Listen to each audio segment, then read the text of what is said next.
What's going on, everybody? Welcome to the Word on Woodward, presented by Rehmann. Empower your purpose with Rehmann. Thank you so much for tuning in today and every Tuesday and Thursday on whatever social media platform that you're watching on today. If you can't watch the whole show, or you would like to catch up on some past interviews at the WOW YouTube channel, or listen to the show as a Google Podcast, Apple Podcast, or Spotify. You guys, sorry about that. I just want to let you know that we are going to be taking a Casey Mize press conference live. He will be making his MLB debut tomorrow night. So he's going to address the Detroit sports media, and we are coming up on that just moments from now. But we do have a full show for you guys after that. Following the press conference, we'll have Dan Dickerson join us shortly, and then we'll have interviews with Tigers pitcher Tarek Skubal, who's making his MLB debut tonight. We'll have Tops Patrick O'Sullivan, FSD's Dan Petrie, and former Red Wing Todd Bertuzzi, the man behind the Tiger shift, Ramon Santiago, and much more.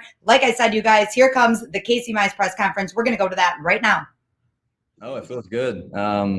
It's good. I'm happy to be here. I'm gonna do whatever I can to help this team win ball games. I think that's what it's all about. But it's definitely very exciting. It's all the cliches, everything I've worked for, lifelong goal, all that stuff. And it's finally here, and I'm really looking forward to tomorrow. We had shots of you in the stands last night while watching the game. What did you learn? Yeah, a lot. I mean, I was just looking at those hitters. I think it's a good thing to be able to watch the game and just kind of see what those guys what they look like in the box, just so when I step up there, it's not as foreign. To just kind of learn some of their approaches and, maybe learn some tendencies or things like that. And, Scoob and I were up there talking about, how he can handle certain hitters and how I can handle certain hitters. And I think it's pretty beneficial to be able to watch the game from the stands. Lastly, you've always talked about you don't want to just be good, but you want to be great. I would guess there would be nerves for anybody. Even Isaac Paredes said that a little bit last night. What do you expect tomorrow night from yourself and from the situations? I always expect myself, to put the team in a position to win. And so that's what I'm going to try to do. But I expect I'm going to have a lot of fun. That's really what I'm trying to challenge myself to do, is just enjoy the moment, be where my feet are, and just realize that everything I worked for is, happening currently. So just, try to enjoy it and try to win a ball game, because that's really what everything's all about. Thanks. Congrats, man. Thanks, Matt. Our next question comes from Chris McCoskey from the Detroit News. Hey, Casey. Hey, how are you? Good, man. Congrats. I'll double it what Shep said, too. Congratulations, man. You've been methodical since the day you were drafted about keeping expectations, keeping your desires to get here as quick as you can bottled up, and just taking care of each step as it comes. But did that get challenging because you were really sharp in spring, you were really sharp in summer, veteran pitchers were getting hurt?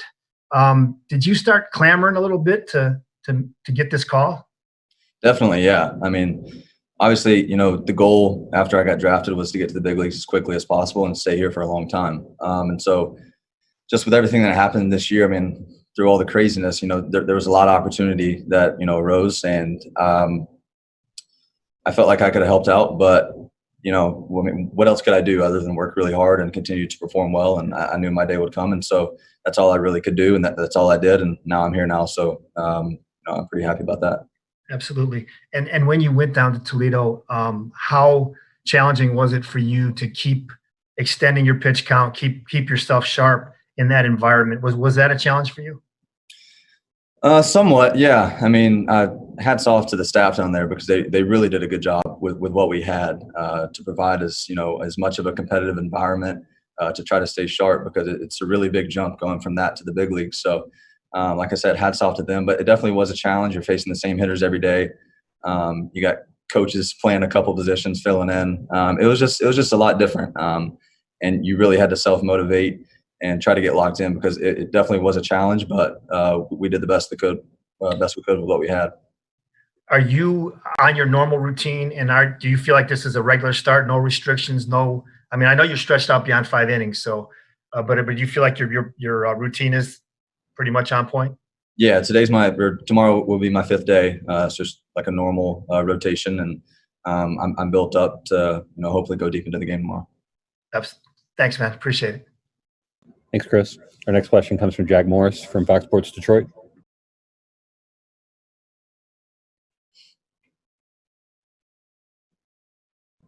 Jack, make sure your microphone's not on mute. There we go. Sorry about that. I was on.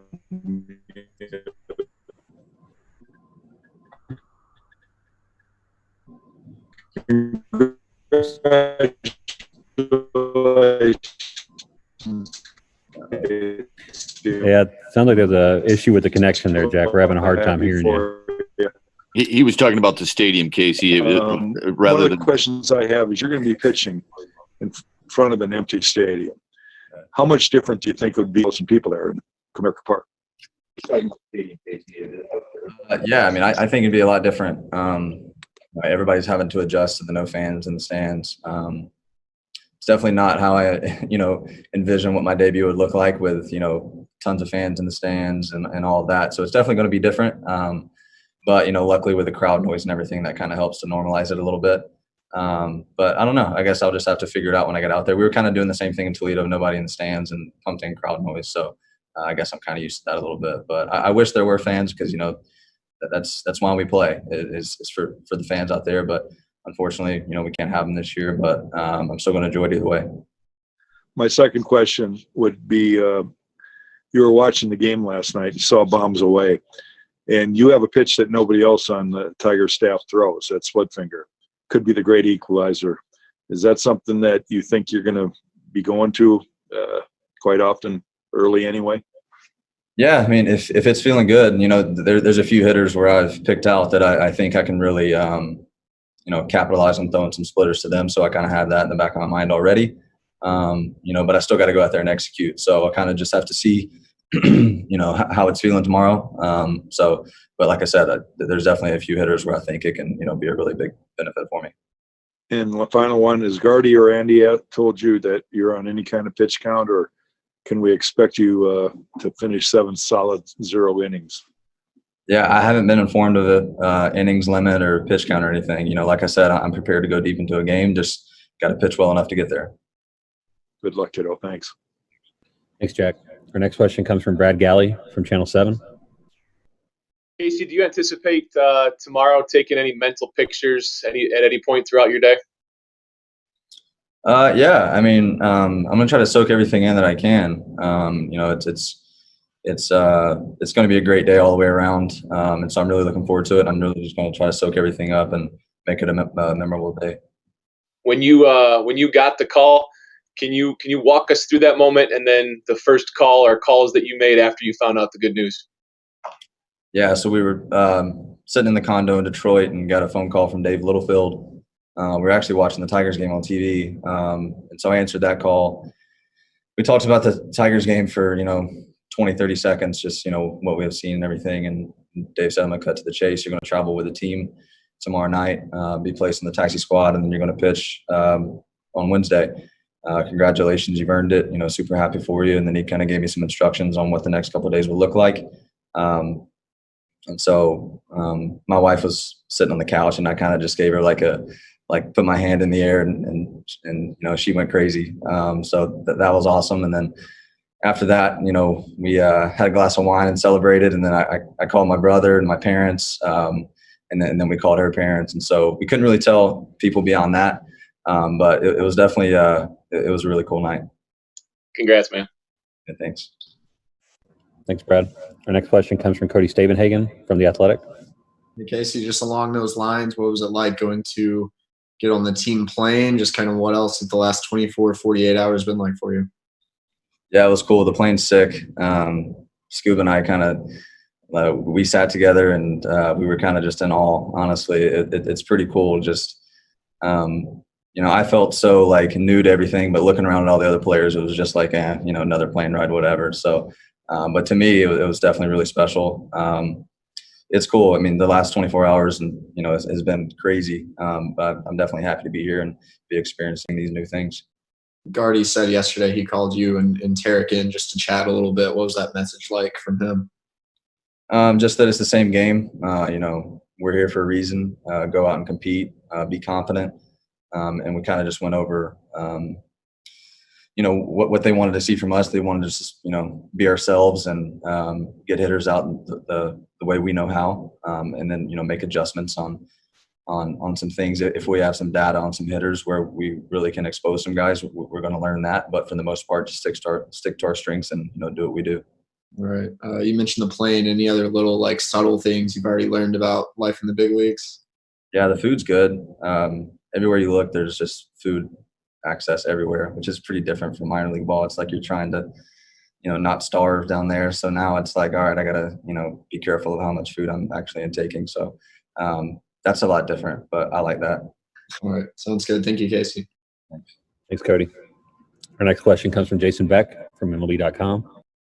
Yeah, hey, Casey, congratulations.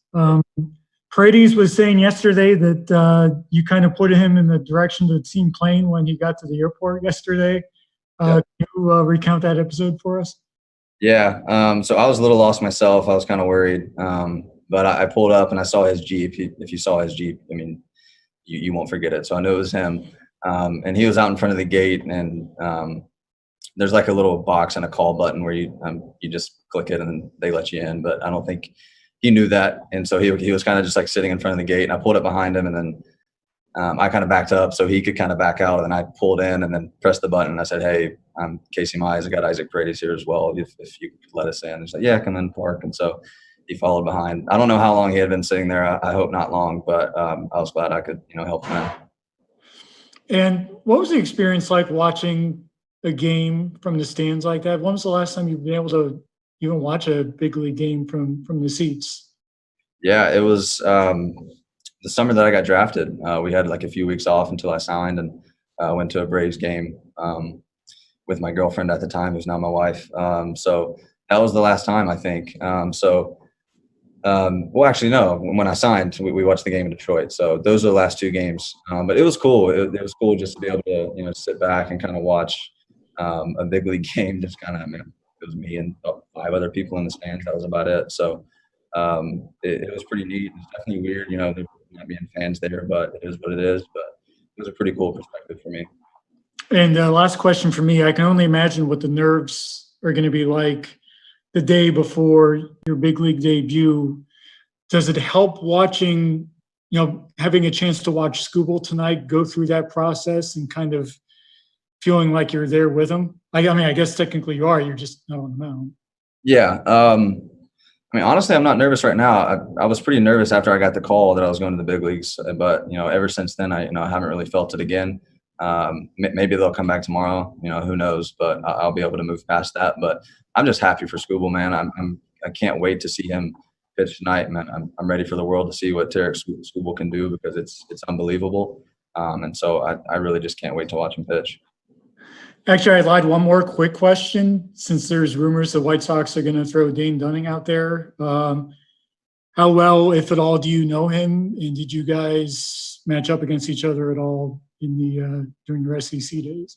No, I don't know him personally. I know he went to Florida, and I'm sure he played with Faedo and Shore and a couple guys that I know.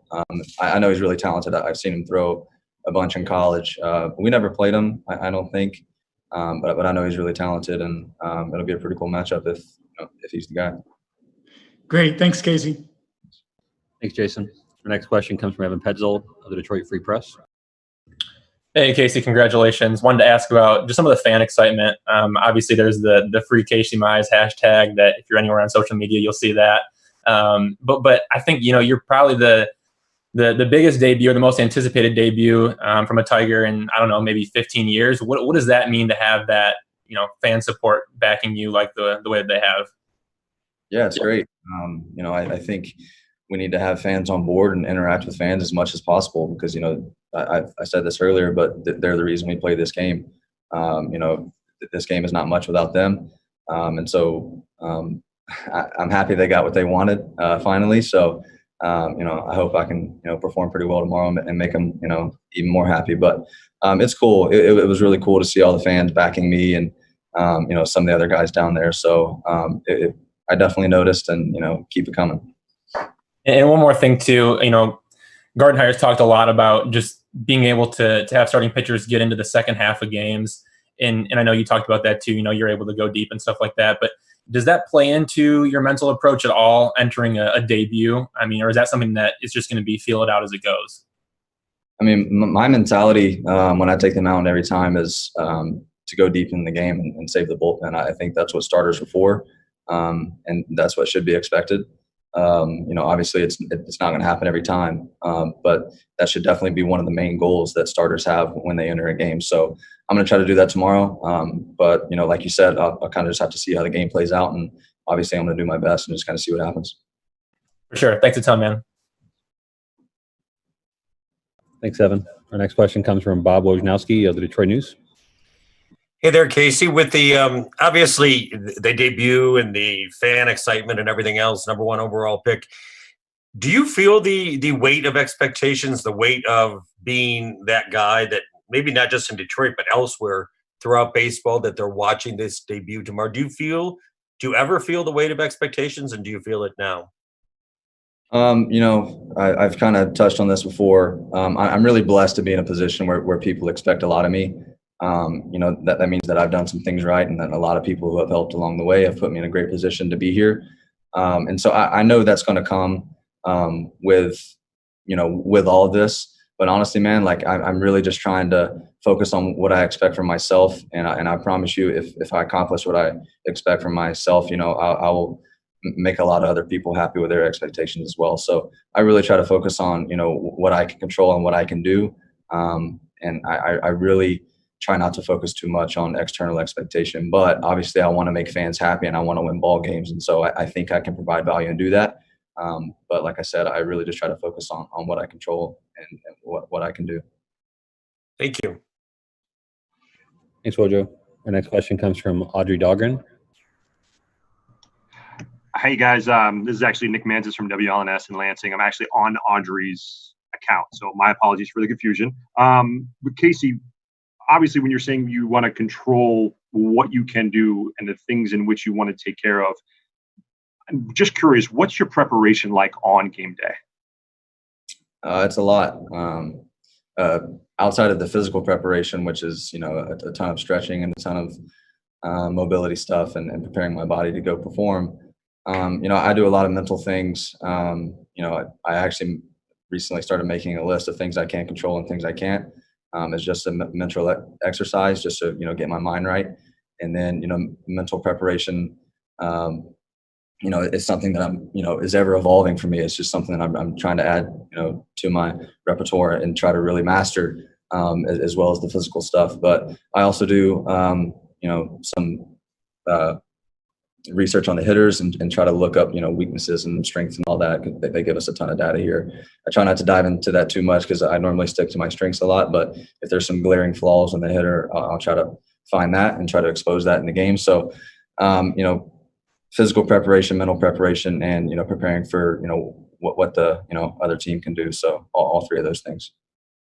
When it comes to your mental preparation and the things that you're writing down that you can control, what are some of the top things that are on that list? Yeah. Focus. I can control my focus, and I do a lot of scenario planning. If this happens, how am I going to respond mentally? How am I going to respond physically, whether that's good or bad? And so I really try to plan ahead for things that can happen. So nothing's really foreign to me out in the moment, and I'll be able to switch from a negative thought to a positive thought really quickly. And so I try to really control those things pretty well. Congrats again, and thank you. Thanks, Nick. We'll go back to Chris McCoskey from the Detroit News. I just want to know where the number 12, was that a Schmeichel call, or are you a big Andy Dirks fan growing up, or how did you come about getting number 12? I kind of just got a short list to choose from, and I picked 12. I was 3-2 in college, 32 in college. Obviously can't be that because of Fulmer here. So I figured 1-2 wasn't very far off. So pretty similar to say. So I think it's a pretty cool number, though. I mean, it's more of a position player number, but I think it's pretty cool. So I was happy with it. Yeah. Thank you very much. Thanks. Thanks, Chris. We'll go back to Matt Shepard from Fox Sports Detroit. Hey, Case, I don't think you've addressed this. Could you tell us where your folks will be watching the game tomorrow and who may all be there by chance? Yeah. They're actually flying up to Chicago. They're going to be in the hotel watching. They just kind of wanted to be in the same city and be near me. Obviously, they can't come to the game, which is a big bummer. But they're going to be up here watching in the hotel on the TV. So my wife is here as well. So, there'll be just them watching. So will your brother be there with him? Yeah, he's coming too. Yeah. Oh. And your in-laws? Her parents are coming too. Yep, that's it. Yeah. All right. Thank you. Thanks, Shep. That looks like the last question we have for Casey. So, Casey, thank you for your time this afternoon, and congratulations again.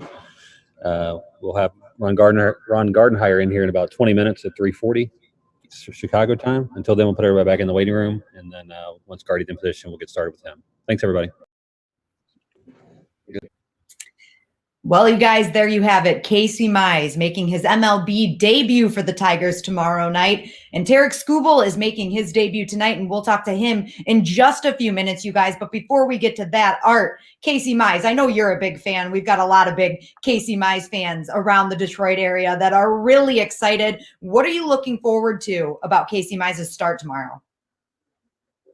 Well, I think that I like his confidence. I think we always have since we talked to him on the Woodward, I don't know, about a month or so ago. I just think he's ready. I think I love his confidence. I think that he's ready to go deep in innings. I know Jack Morris said let's go seven scoreless innings, but I think he's ready. I think he's prepared for it. I think he is at peace. He said he wasn't nervous. He alluded to the fact that, maybe the nerves will come tomorrow. I think with Skubal pitching tonight, maybe, and that's his buddy, that's his roommate. Maybe that'll help him out. He can kind of learn what he's going through, and they can talk things over. So I expect a great performance from him tomorrow. I mean, I'm eager to see him. I think all of Detroit is eager to see him. I don't know which reporter mentioned it, but I couldn't agree more. I think that this is one of the biggest anticipation of a debut by a player in at least the last decade or so for the Tigers, simply because they've been competing. They used to make trades and sign free agents, and I mean, they made noise, they made headlines, but to have a prospect. And that's the thing, Danielle. You've heard me say this over and over and over again. Coming up, the Tigers minor league system was never rated very high. And, and I guess the last positional player that I can remember might have been Travis Fryman many, many years ago that actually came in and was an impact player. But now there seems to be a plethora of guys, and Casey Mize is at the top of the list. And so I think everyone's excited. Tigers are going through a little bit of a bad streak here, a little bit of a slump, but overall, I think the excitement couldn't be any higher because of guys like Casey Mize, Tarek Skubal, Isaac Paredes. I mean, this is what Tiger fans want to see. When you're told you're going to rebuild, I think fans get a little bit, what a downer. But then once you start seeing the players that they're drafting, you start seeing what people outside the organization are saying, independent scouting services, that, hey, Tigers are doing a pretty good job. They're building this team. They're going to turn it around quickly. And that's just not me talking as, a big Tiger fan or people within the organization. These are people in Major League Baseball. These are what our people are saying about the Detroit Tigers. And, it begins tonight with Skubal. And, we saw Paredes last night get a 2-run single. And, he looks like a hit. You know what I want to say about Paredes, too? I don't know if you noticed, but a guy like me can really identify with Isaac because, he looks rather girthy. Didn't you get that feeling? I mean, I don't know. He looks a little bit bulky. I like that kind.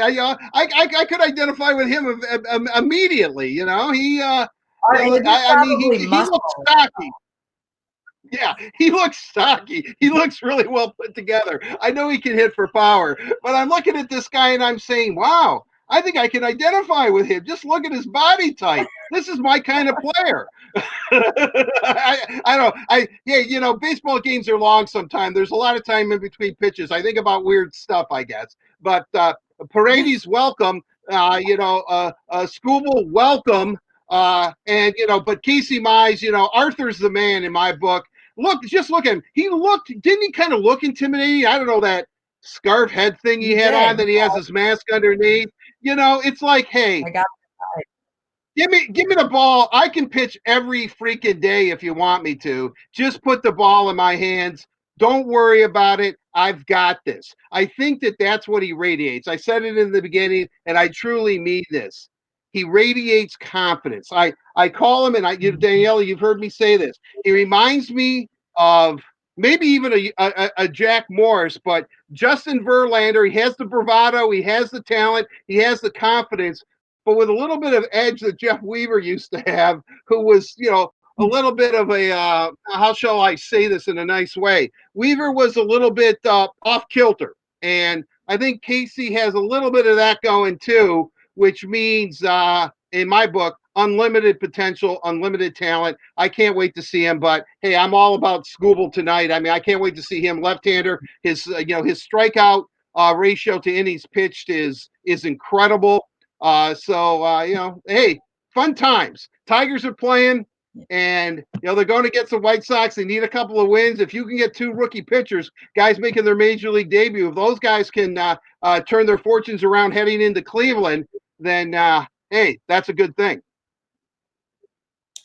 It is Art. Casey Mize definitely seems calm, cool, and collected. He will be on the mound tomorrow for the Tigers. And as you mentioned, Tarek Skubal tonight, who we will talk to later in the Big Three. You guys, we still have a ton of show left for you. I know that was an exciting start, but Dan Dickerson is going to be joining us shortly. And we've got interviews with Tarek Skubal, who's making his MLB debut tonight. Tops Patrick O'Sullivan, FSD's Dan Petrie, and former Red Wing Todd Bertuzzi. And of course, the headliner today, Ramon Santiago, is going to be joining us. Like I said, a very exciting show. So let's get in to today's Big Three presented by Chevy. We'll really kick this show off right here on the Word on Woodward. Our first topic of the Big Three is the Tigers game from last night. The Tigers did lose another one in Chicago last night. Another tough game, but let's take a look at the highlights.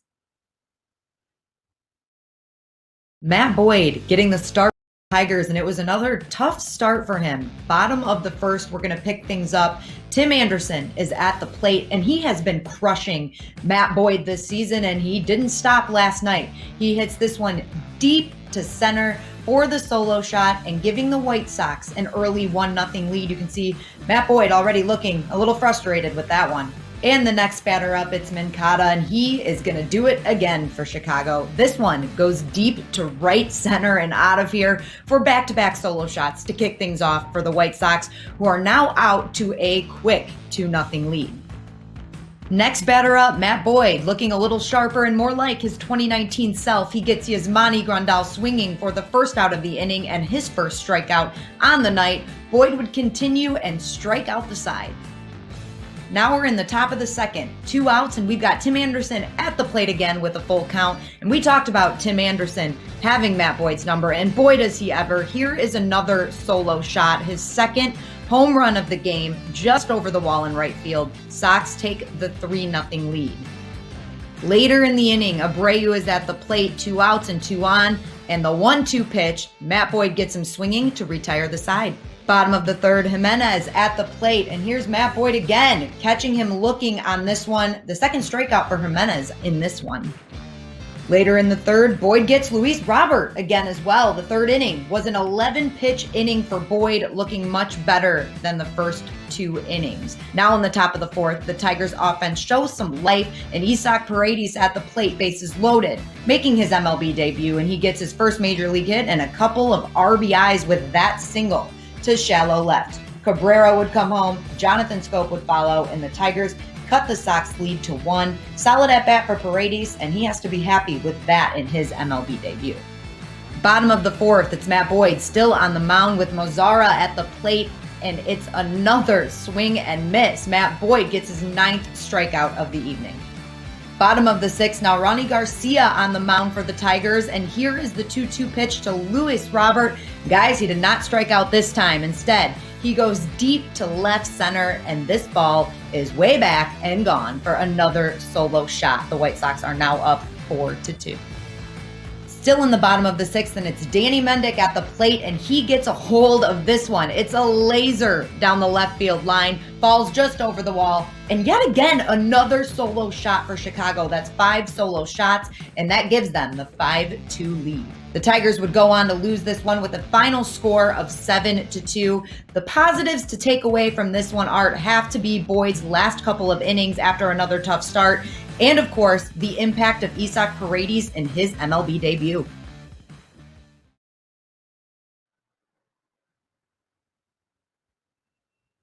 I couldn't agree with you more, Danielle, on that. I mean, I think Matthew Boyd started off rough, but he was, you know, he threw a lot of pitches, but he got some strikeouts. He seemed to find his groove. Maybe that's all he needed. Hopefully he'll be his next start. He'll have it all figured out and he'll go long into ball games. I think, Paredes, he fought off that pitch. It wasn't, someday he'll probably tell his grandchildren that, it was a sharp single to left field, kind of a half swing there and, got over the head of the shortstop, but it drove in 2 runs for his first major league hit. But, he looks good. He looks like a hitter. I like the way that he worked the count, but again, a lot of home runs. Tiger starters have to start going deep in the ball games. That bullpen is taxed, and it'll be interesting tonight because Scooble's going to have to. He's going to probably be on a pitch count. It sounds like Casey Mize is not going to be on a pitch count.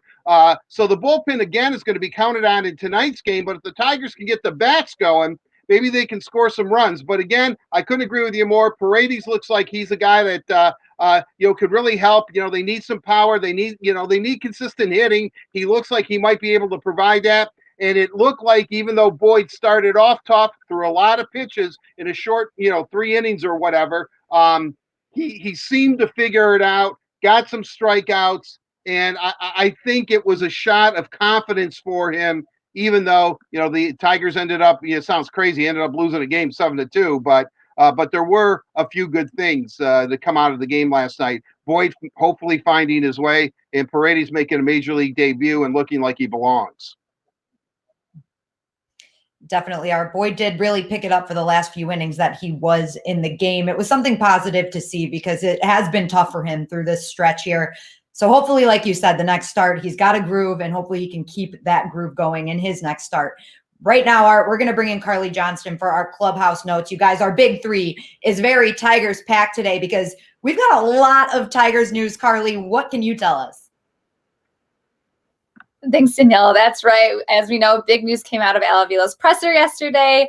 Of course, our young players that the Tigers called up with Isak Paredes, who we saw in last night's game, as you just mentioned. Tarek Skubal, who we'll see tonight, and Casey Mize, who we just heard from, who will be playing hopefully in tomorrow's game. We're all excited to see each of these 3 players out on the field, of course, but Avila was asked, why now? Why this timing? A month or so after the game, we're about a little over a quarter, maybe more towards halfway through the season. So why now? So here's what Avila had to say.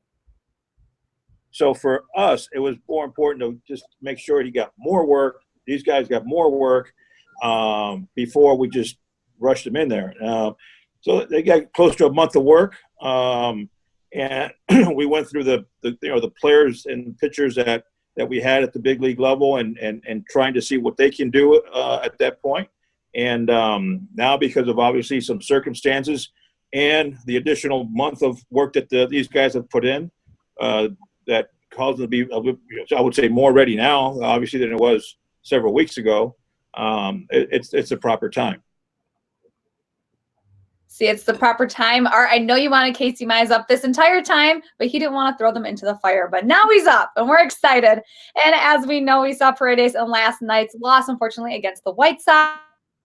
View unfortunately didn't get that win, but we got to talk about his play. His first at-bat wasn't very impactful, but his second at-bat, we know he got his first big league hit and 2 RBIs. So let's hear him recount his MLB debut. Algo muy nervioso para mí. Era mi primer turno en Grandes Ligas. El primer turno estaba nervioso, pero era lo que quería, ¿no? Para verme la casa de bateo, para ver lo que se siente, que se sentía y claro, ¿no? Llevarlo a cabo después de ahí a todos los turnos, pero sabía que tenía que responder, no se pudo, pero gracias a Dios al segundo turno resolvimos, ¿no? Que es lo más importante. I was pretty nervous, on my first at bat. I just wanted to step on the plate and know what it feels to be on a home plate, in a batter's box in a major league field. Obviously, I was pretty nervous, and I just wanted to know what was going on. So the first at bat, I couldn't do what I wanted, but in the second at bat, fortunately, I was more comfortable, and I got it.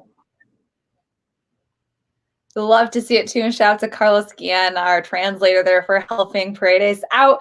But I mean, you know, when you're going in for your MLB debut, you're not going to be so comfortable going up to bat the first time, but then you get in your groove like Paredes did. But now let's hear what manager Ron Gardenhire had to say about Paredes and his gameplay last night. You know, I said all along, this kid knows how to play. He's played a lot of games. You know, he's a young man, but he's played a lot of games down in his native country, down in Mexico, and against some talented people and pitchers that know how to spin the ball. So he's not overwhelmed by any means being out there. Good to hear that he's not overwhelmed, because hopefully he's going to get a lot of more at-bats during this time. That was surely a highlight of last night's game. But one thing that needs some help, Gardy said, we have mentioned before, and hopefully something that these young guys can help out with, is the pitching. Last night we saw Matt Boyd kind of get into the groove of things a bit, but what Gardy wants to see the starting pitching at. Gardy is seeking for improvement in the bullpen to help give the Tigers a better chance to stay in these games, to get a bigger lead ahead. So let's hear what he had to say about last night and what he wants to improve on. We're working on it. It's not easy. Like I said, we have to get more than 4 innings out of our starters, and we have to start getting to the second half of the game. Tomorrow's not going to be one of those, but after that, we need better starting pitching. That way we can kind of figure out our bullpen and get them straightened back out. We had a good run going early, and we're able to use them the right way. Right now, it just turns into just get through the ball game, and I hate playing baseball like that. So hopefully we can play some baseball that Gardy wants to see, and looking forward to seeing Tarik Skubal tonight in this game, make his MLB debut. We have one successful big league debut out of Paredes, so hopefully we can see that for Skubal and Mize and kind of keep that ball rolling for these young guys. But are you guys excited to watch these guys wear the English tee? Carly, this, as we've talked about a little bit on the show after Casey Mize's press conference, it's got to be the biggest debut, the most anticipated debut with him taking the mound. And Tarik Skubal is up there too now. Isaac Paredes had a successful debut. So yes, the answer is yes. Very excited. And I hope that these guys can kind of kickstart and upswing for the Tigers. Thank you so much for joining us, Carly. You guys remember, Carly will be joining us later in the show. If you want to include your thoughts, questions, comments, anything you have, use the hashtag #WordOnWoodward. Carly will be searching for it. Thanks again, Carly, and we'll see you later. Thanks, guys. Sounds good. Moving on now to our third and final topic of the Big Three. We are going to take a look at the Tigers starting lineup for tonight. But the biggest thing about this starting lineup is that Tarik Skubal is taking the mound, as we've mentioned a couple of times. Art and I caught up with Skubal yesterday after the big news. We are now joined by one of our newest Detroit Tigers pitchers, Tarik Skubal. Tarik, I know that this has been a crazy season. It has been a crazy few days for you, few hours probably. What has this been like leading up to the moment that you found out you were starting tomorrow's game? Yeah, so I found that out a couple days ago, and I found it out for sure yesterday. But it's just, it's exciting. You're trying to enjoy it. Obviously, the nerves are there, but you're just trying to enjoy it and settle down a little bit and just focus on, baseball, because it is the same game. It's just in a different setting. When you get the word that you're going to be the Detroit Tiger, and, everybody, even Danielle, I'm sure, probably dreamed as a child of someday starting for the Tigers or being in a Tigers uniform. What was going through your mind? I mean, not that you've achieved a goal and a dream. You're going to be on the bump for the Tigers in Chicago. Yeah, it's awesome. It's awesome. And when you're playing T-ball, you always look up to, guys in the big leagues and all that stuff. And it's something that you work towards, and, having a big league career and stuff like that. It's awesome that, I'm finally here and I will be starting tomorrow. It's really fun and exciting. Tarik, with missing summer camp, really all the baseball that you've played in the last few months here has been in Toledo. What has the atmosphere been like in Toledo, and how do you believe that it's prepared you? Yeah, I mean, it's a different atmosphere. You're playing the same guys and the same, 5 or 6 guys every day, and it's the same lineup. So if you are going 3 innings, you're going to face the same guys, 3 times, because that's just how it is. But, it's a good atmosphere there. They do a good job of making the games, simulated games and making it competitive and working based on what the hitter sees and what they don't see and just trying to execute pitches. And it is baseball at the end of the day. So, will your first major league start, though, be like another game? I mean, you seem calm, cool, and collected. I mean, I tip my cap to you. If I was going to be starting for the Tigers, I think I'd be doing somersaults or something. So, how do you contain that emotion without getting on that hill tomorrow and just thinking, my gosh, I'm just going to throw like 400 miles an hour. I'm just going to blow these guys by. I'm just excited to compete and go out there, and it is exciting, but you're just trying to, keep at the level that you pitch at. You don't want to do too much or come out of my character or how I like to compete. So it's just about trying to replicate that and what has gotten me here, right? Like think about all the success, and everything that has gotten me to this point and just keep doing that. One stat that I find astounding about you, especially because you had Tommy John surgery. Obviously, you've bounced back from that. In your minor league career, you've pitched 145 innings. You've struck out 212 hitters. Over the course of a 9-game inning game, that would be 13.2 strikeouts a game. Why are you so effective at striking guys out? Yeah, I just try to get ahead of guys and get hitters in counts that they're uncomfortable in, and throwing pitches that they don't want to hit or, throwing pitches that they don't see well. So it's just about getting ahead and attacking. And, if you can get them in a 2-strike count, then, they're pretty uncomfortable just because they don't know what's coming. And that's good, is keeping hitters off balance. So that's kind of what I'm trying to do. The Tigers really need a bounce back game coming up tomorrow here, Tarek. They've lost 5 straight after having a really hot start to the season that people really didn't expect. But knowing that you are on the mound for a game that the Tigers really need, does that add any pressure for you? And if it does, how do you handle that pressure? Yeah, I try not to think about that, too much. You can't do that all by yourself, it is a team win. Every win is a team win. It takes defense, it takes good pitching, it takes timely hitting. It takes all those things to win games, and I can't do that all. And so I just try not to think about that too much and just try to execute pitches and go pitch by pitch. I know you're not trying to think too much about it, but I'm kind of curious with Paredes and also Casey with Mize coming up. Does that make it a little bit easier that you have a couple of other guys that you're familiar with, they're your teammates, that are kind of going through the same thing that you're going through? Yeah, definitely. Having a guy that you kind of, you live together in spring training and you've really leaned on, and then, having just guys that you're teammates with in Erie, and how they operate and you kind of already understand them, it is nice to have a guy like that also, with me. But yeah, just making sure we're both know where we're going or where we need to be at certain times. Yeah, it is nice. That has to be really exciting, especially with Casey Mize. You're living with him. He's your good buddy, and you guys are making your MLB debuts just a day apart from each other. What kind of conversations have you had with him? Yeah, when we both found out, we both didn't know the other guy had found out. So, like, we didn't reach out to the other one, just because we didn't know. And then the next day at the field, we were going through our stretching and stuff. He's like, "Hey, did you get a call last night?" And I'm like, "Yeah, did you get a call?" And he's like, "Yeah." And I was like, "Oh, no way, let's go." And we just kind of had that little moment, and it was exciting and it was fun. But yeah.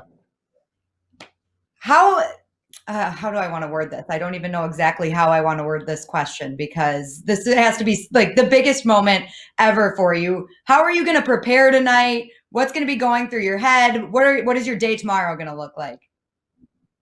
Yeah, hopefully I can get some food in me and get some sleep. That's the plan tonight. Get some sleep, wake up, get some more food, and just, go about the day as that, wake up, do the same routine and just kind of rely on that routine that I've done every day. And, when I get to the field, get ready to go and then go out and pitch. I love it. Food, number one priority. You're definitely going to need that. Some food in me, some water and sleep.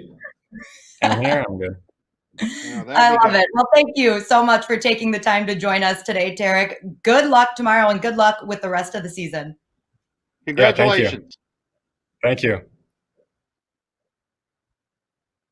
Tarek Skubal, you guys, he will be taking the mound right here in Chicago for the Detroit Tigers tonight. First pitch is 8:10, so make sure that you're tuning in. Art, I think that was one of my favorite stories about Skubal and Mize, both not knowing that the other guy also found out that they were being called up, so they were kind of hesitant to mention it to one another, and then they found out that they were getting the call together. So cool.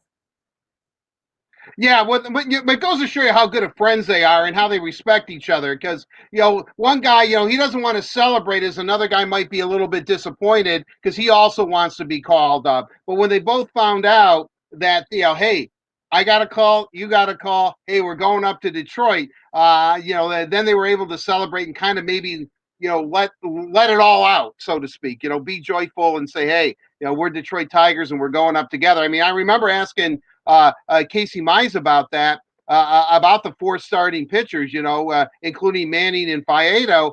And he said, well, look, we all want to be in Detroit together, but we don't necessarily are all going to arrive at the same time. But it's kind of cool that that Mize and Skubal both arrived at the same time, and you could tell that they were happy for themselves, obviously, but they were extremely happy for one another. So you got to like the chemistry. I mean, that's where it starts. It starts when these guys are drafted. Someday, when they're when they're hoisting that World Series trophy and they're in that Tigers locker room, world champions together. You bet that there will be a moment where they kind of look at each other and say, "Hey, remember when we were in Toledo and I didn't want to say I got the call, you didn't, and boom, here we are. We've come a long way, but it all began then. So, that's good. That's what I love about sports. That's what I like about camaraderie. That's what I like about teams. And, I know I've said this, a few times over the course of the show, but, Steve Yzerman has said it about the Red Wings is that, during a rebuild, there's specific moments in time that fans will remember once the team reaches that point where they're a contender. And, this moment tonight, what happened yesterday with the call up, with Paredes making his debut and then Skubal, and then we have, Big Arthur going tomorrow. Those are things that we're all going to remember. We're going to be into that. And, and that's how you lay a foundation for the next generation of Tigers. And we're seeing that next generation. That's an exciting time. That's an exciting period. Everything we're going through right now, it's great to have the Tigers playing some baseball. They're going through a tough stretch, as I said earlier, but it really doesn't matter. At least the guys in the Old English D are out there. They're competing. They're wearing the Detroit uniform. And, and I'm just looking forward to it. And I'm really, really excited, not only for the 3 young men that were called up, but perhaps, who knows? Do they unleash the torque later in the year? I don't know. Maybe. I like it, Art. I like it. Already looking ahead to the torque man. But yes, we're totally going to enjoy Tarek Skubal and Casey Mize making their debuts. Tarek Skubal on the mound tonight. Art, we do have the Tigers lineup, the rest of the lineup for tonight. Most notably, Nico Goodrum leading things off. He's back in the lineup for tonight. Art, what do you think about what you see right here? Obviously, we see Isaac Paredes will still be in the lineup batting 9th. I'm excited for tonight. Yeah, well, I certainly am too. It's good to see Nico Goodrum getting in there. Obviously the leadoff spot's been a little bit touch and go here lately with different guys being in there. But Nico Goodrum, I like the fact, and I like that he's playing shortstop. I think that'll settle Paredes down a little bit.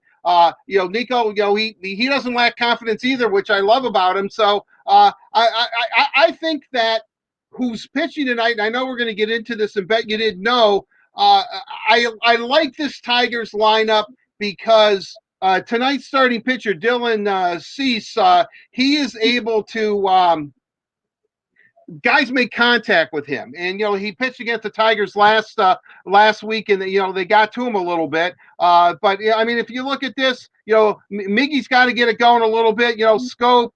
Christian Stewart, I'd love to see him, get it going. He's a left-handed hitter, so that's good. Candelero, switch hitter. So, Jacoby, Romines playing pretty well. Paredes, can he pick up where he left off yesterday? So, I'm really looking forward to it. I really want to see, the Tigers should get a jolt of adrenaline with some of the moves that they made. I think that even the hardcore veteran players who've seen players come up and down through their career have to feel pretty good about the guys that they've added, because we're not talking also ran prospects, and no disrespect to anybody, Tiger prospects here, but we're talking about high-end, top-level talent that have been influxed into the Tigers. And I think that could also be a shot in the arm of adrenaline and maybe a little bit of confidence for a Tiger team that has kind of lost their way a little bit here. Agreed, Art. Everybody, again, first pitch is tonight at 8:10. That wraps it up for our big three today, presented by Chevy. So a big thank you to Chevy. Chevy Clean dealers are committed to using enhanced vehicle cleaning measures with CDC-approved cleansers. So when you're ready, you can find new roads with confidence. Now, you guys, we're going to bring in Dan Dickerson for the mailbag today. Dan Dickerson, who better to talk to with all of this Tigers news? So it's time for our mailbag delivered to you by Little Caesars. Dan, how are you feeling today? I know you were just talking with Casey Mize. You've got to be just as excited as we are, right? I mean, since the word came that all three were coming up on Sunday, Daniella and Art, I mean, it is. I can't remember a comparable day. It's one thing to be calling up prospects from a crappy farm system or a farm system that's rated near the bottom. It's another thing to be calling up three of your top six prospects from a good farm system. And this is right now a top 5 or 6 in all the major leagues. So that's the exciting part. And to have those two come up together, especially Mize and Skubal, and start on back-to-back days, I can't wait to watch these two guys pitch. Dan, that's a nice transition into our first mailbag question for today. Sam from Commerce asks, a lot of call-ups this week. Who do you think the next call-up will be? Great question. Apparently Matt Manning, he would be the one that you immediately think of if Skubal and Mize are here, is on the short list. Al Avila said he's still not quite where they want him to be. Again, remember how difficult it has to be, how tricky it has to be. You're trying to evaluate guys in terms of when they're coming up based on intra-squad games. I mean, both Mize and Skubal have talked about the difficulty of getting up for those games, and it's not the same as if you were pitching in AAA and getting out AAA hitters and forcing your way to the major leagues. It's not. So they're trying to figure out, okay, and clearly, I mean, these are pretty sharp people. The Tigers' history has always been, we promote guys when they're ready. When they need a challenge at the next level, we promote them. So if they say that Matt Manning isn't ready, that just means they're watching him, that he's not able to maybe execute the pitches the way he wants, that he's not able to get guys out, that he just, even if he is getting guys out, the stuff doesn't look as crisp as it needs to. So it's all those things that they're weighing right now. So he's on the short list for me. Just my own personal choice, just because we loved watching him this summer, the inter-squad games, and he could make an impact almost no matter what he hits, is Derek Hill. I would love to see him out there, either in left or in center. I think he might actually be in center, and that's no knock on Jacoby Jones. It's just that he's that good. And then you put Jacoby in left, where he made a huge impact a couple of years ago, and all of a sudden you're covering everything from the left field line almost to the right field line, but certainly to the right center field gap. So Derek Hill, if they feel like that back, can at least keep himself above water, just hit 200, 220 with a few walks and an occasional extra base hit and play Gold Glove defense in this ballpark. Derek Hill, I would love to see him here. I'm not sure that's going to happen, but he would be on my short list. Yeah, wait, hold on a second there, Double D. Wait. Look, Double D, weren't you the guy that was throwing caution to the wind a few months back, saying that why not Spencer Torkelson? Why not unleash the torque? I mean, do you think that may or may not happen? I mean, I think I distinctly remember you saying that. Maybe I dreamt it. I'm not sure, but what about unleashing the torque? I'm sorry, I didn't hear all that you said. There's something going on behind you. There's a curtain that's blowing in your room. It's distracting me a little bit right now. Yeah, really. Yeah. So yeah, Spencer Torkelson. That was a dream of mine. Okay, allow me to dream when we hear everybody's like, "Hey, he's almost major league ready." Okay, we wanted to get excited.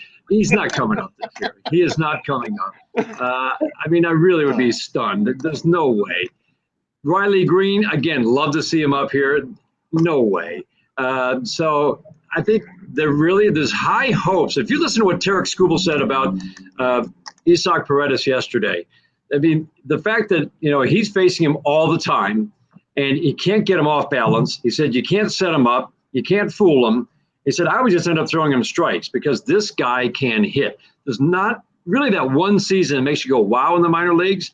What does make you go, wow, is 280, solid extra base power as a 20-year-old at AA. So he's 3-4 years younger than the typical AA player with almost as many walks as strikeouts. Walks and strikeouts tell a story.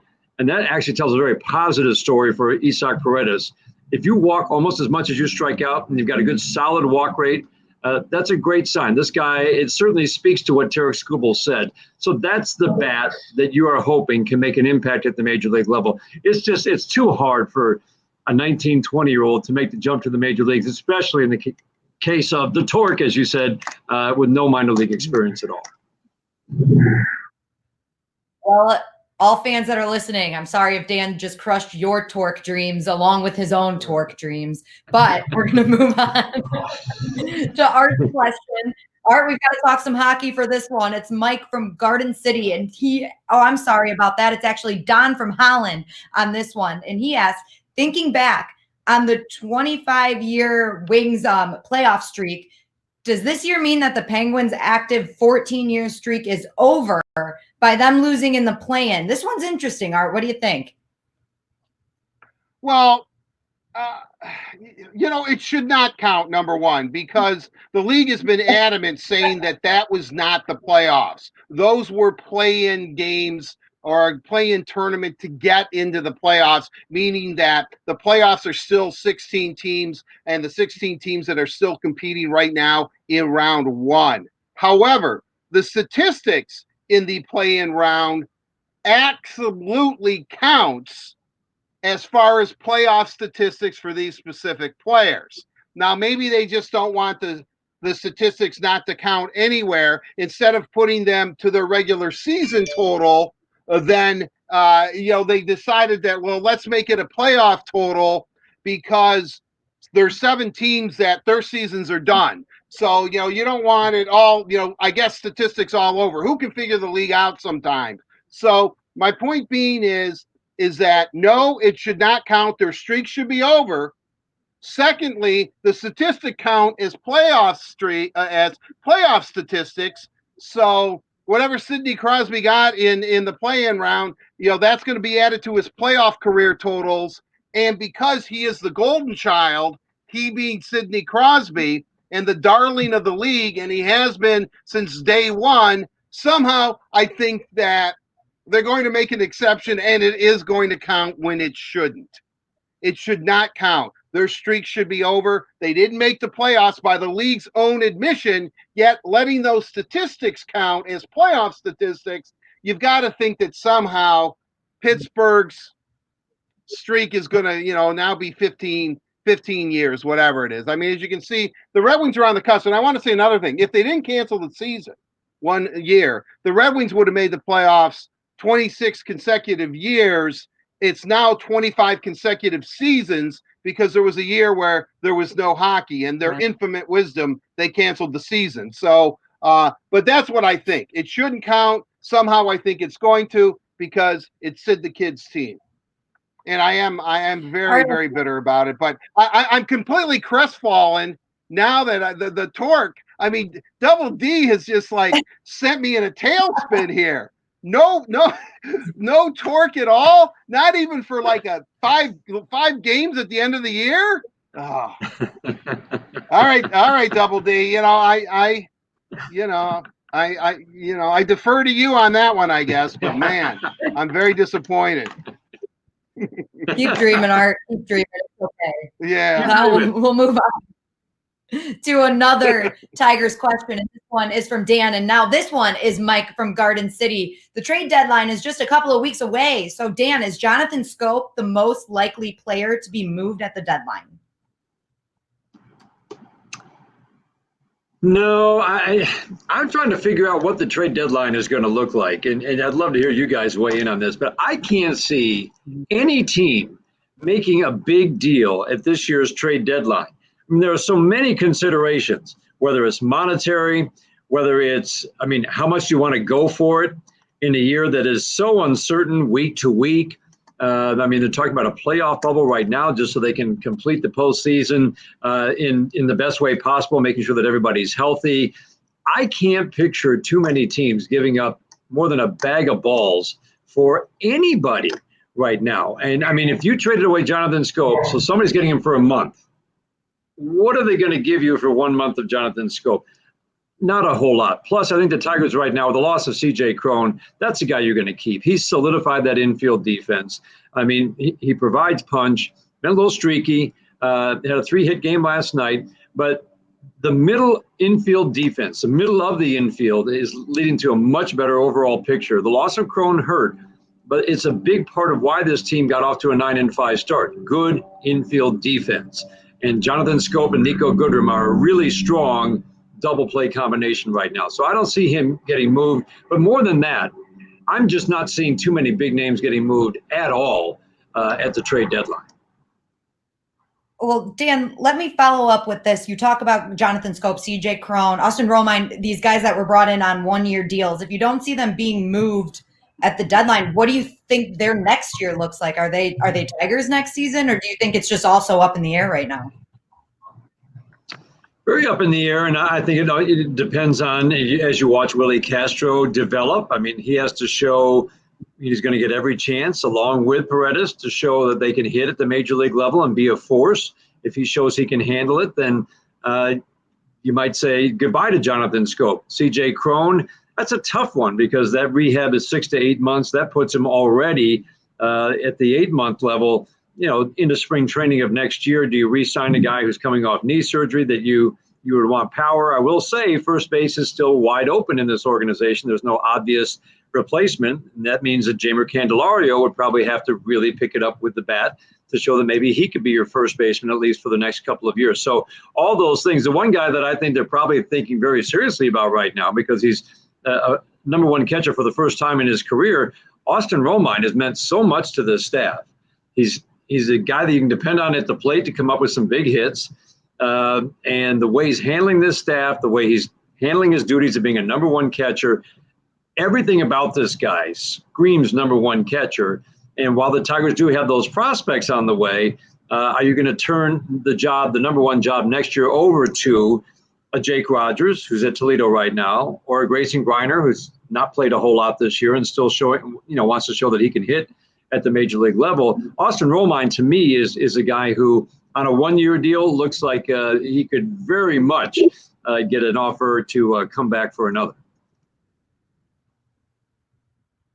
We'll move on to the fourth question, I you guys. agree. I'm going to have you both. Well, you get to the question. Double D obviously wants me to answer this question along with him, but you can ask the fourth question, and then I'll just piggyback. He did say, I'd like you guys to weigh in on this, right? It was an open invitation. It's an open invitation. I opened the door. I could, You're right. He cracked it open, and I just kicked it right in. Now, I very quickly, I couldn't agree with Dan more. I think that Al Avila even said it. How about you're playing, right, and you're having a good time, and guess what? Hey, we just traded you to the Cardinals. Guess what? I'm opting out of the year. There's just way too much, there's just way too much uncertainty. You know what I mean? I don't know how you could, it's only a 60-game schedule. Who's going to make a big deal? Okay, hey, we didn't win the World Series when we played 60 games. Okay, so what?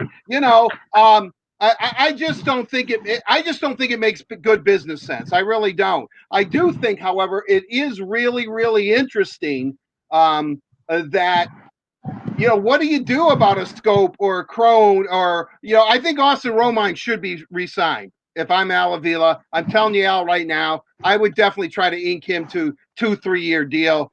Catching is such a premium position, as we know. You've got a lot of young arms coming up. This is a veteran guy. I don't think you want your catcher to learn how to be calling a game as you have like young rookie pitchers learning how to pitch a game. I think that makes perfect sense. Crone and Scope are going to be really interesting. Do you sign them? If they'll sign, do you sign them for a year in order to trade them at next year's trade deadline and then get some assets where they would be more valuable at that point? It's a really interesting question, but I really don't see anybody. I don't think the trade deadline this year, what is it, August 31st, I believe. It's going to come and go, right. And it's going to be a blip on the screen. I would be very, very stunned. And I'm sure there's a lot of people already giving out like list of demands of teams they would not go to. St. Louis, perhaps Cincinnati, So I think that what you see is what you get. If you're a fan of a specific team, look what their minor league or their taxi squad team is, and those guys might be coming up. They might start making some moves depending on where their respective team is in the standings. But as far as big trades, no way, no how, it's not going to happen. I'm glad that I let you give that input, Art. That was A+ input. No, thank you, Daniella. I appreciate it. Yeah, everyone's always waiting on the edge of their seat to see what I'm going to say. Yeah, I can feel it. I always am. I don't know about everyone else. I always am. Now we're going to move on to question 4. Both of you are going to answer. Dan, will have you answer first. Aaron from Lapeer asks, sorry about that. Who do you think the Tigers' Rookie of the Year will be? Dan, go ahead. Great question, because to me it's Skubal or Mize, and they are so close in talent, and it'll be really interesting to see who makes the bigger impact, because I think they can both obviously make an impact at the major league level. I'll go with Casey Mize, and he'll be a top 3 finisher in the American League Rookie of the Year voting. I love it. I love that you're taking Casey Mize before we've even seen him make his debut. I love the confidence, Dan. You have just as much confidence as Casey Mize does. Art, what do you think? This is how it's going to come down. Mize is going to walk into the room, and you're going to have Skubal's going to walk into the room, and they're going to go, "Hey, did you get a call? No, did you get a call?" And then Isaac Paredes is going to say, "I got the call. I'm the Rookie of the Year." Yes, or you'll say that in Spanish. But I'm telling you right now, you couldn't go wrong. All 3 of them. It would be great if all 3 of them, but I really would say this: third base is such a premium position. If Paredes can show that he can hit, and he's already a really good fielder, and he's an everyday player. And granted, unless Mize and Skubal are lights out, and they could be. I'd go with the everyday player. If Paredes has a chance here, he's young, but he's played a lot of baseball, as we heard. I would, as much as I want to give it to Arthur, I definitely want to give it to Casey Mize. There's no doubt about it. But and Skubal, hey, the guy's a strikeout pitcher. If he becomes a strikeout machine up here, it's good. Let's put it this way: I want it to be a very difficult decision. Very difficult decision. That means that all 3 of them have performed very, very well. I don't want one guy to stand out above the other. I want them all to stand out. And if that happens, I'm almost thinking maybe you go with the guy who's playing every day. And nothing against pitchers, at all. I mean, the Tigers need pitching. Look at the starters can't go deep into games, and look where the Tigers are at right now. I know how important it is, but Isaac Paredes, that is the guy that is going to be your Tigers Rookie of the Year. All right, I like it. Casey Mize, Isaac Paredes, Tarek Skubal. Take your pick. I'd take any of the 3 right there, or anyone else who gets called up. I'd take any of them. But Dan, thank you so much for taking the time to join us today. You guys, you can listen to Dan on 97.1 on the call. Tarek Skubal on the mound. making his MLB debut. Dan, thank you. We will talk to you soon. Have fun tonight. Enjoy it. It's a big moment for All the right, I Tigers. will. We'll talk. A big Bye, thank Double you D. to Little guys. Caesars. Little Caesars proudly introduces their hot and ready pepperoni cheeser. You get a large pizza topped with classic pepperoni, fresh mozzarella, and a toasted Parmesan and Asiago cheese crust for just $7. Try our no-contact pizza portal or delivery from Little Caesars. You guys, we've still got a lot coming up on today's show. FSD's Dan Petrie is going to join us, former Red Wing Todd Bertuzzi, and of course, Ramon Santiago for the headliner later in the show. As always, use the hashtag #WordOnWoodward to get your thoughts, comments, questions, whatever you want to say on the show on whatever platform you are watching. Let's see what you guys have had to say so far today.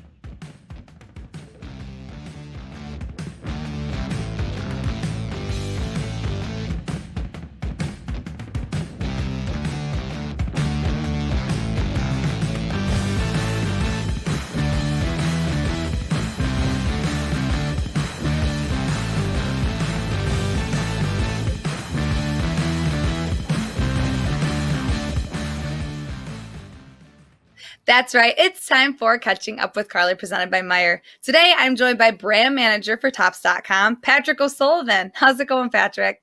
I'm well. How are you? Thank you for having me on. Well, thank you for joining us. I'm excited to dive into this. All right. So first things first, can you explain your job responsibilities to me and what your day-to-day looks like? Yeah, well, now that we've got the baseball season back in swing, it has gotten a bit more exciting. Essentially, what Tops now is taking the on-field moments that happen, in last night's game, and we'll make a card of it that goes on sale for 24 hours after. So just kind of really capturing something that is instantaneous, and when cards happen and special moments happen, we try to make that a physical card as soon as possible and really capture it. So a lot of what I do is really scouring games and trying to pick out the best moments and oversee the card production process. That's awesome. So what does the creative process look like when you're creating a card? So obviously we want to make sure we're getting good imagery. The card is the visual, right? So we want to make sure we're getting a nice image of the moment, and making sure that we obviously want to have rights. We want to have factual copy. We want to make sure that everything looks the part. And it really is not much different than it has been in all the decades past. It's still just ink on paper. So once we have all the all the qualifications signed off on, we'll go ahead and make a card and print off. And the special thing about Tops now is essentially once the 24 hours are up, the card has stopped printing. So we're kind of print on demand. Oh, wow. That's awesome. So do you have one card, like whose card was the most fun to create? Is there one specifically that sticks out in your mind?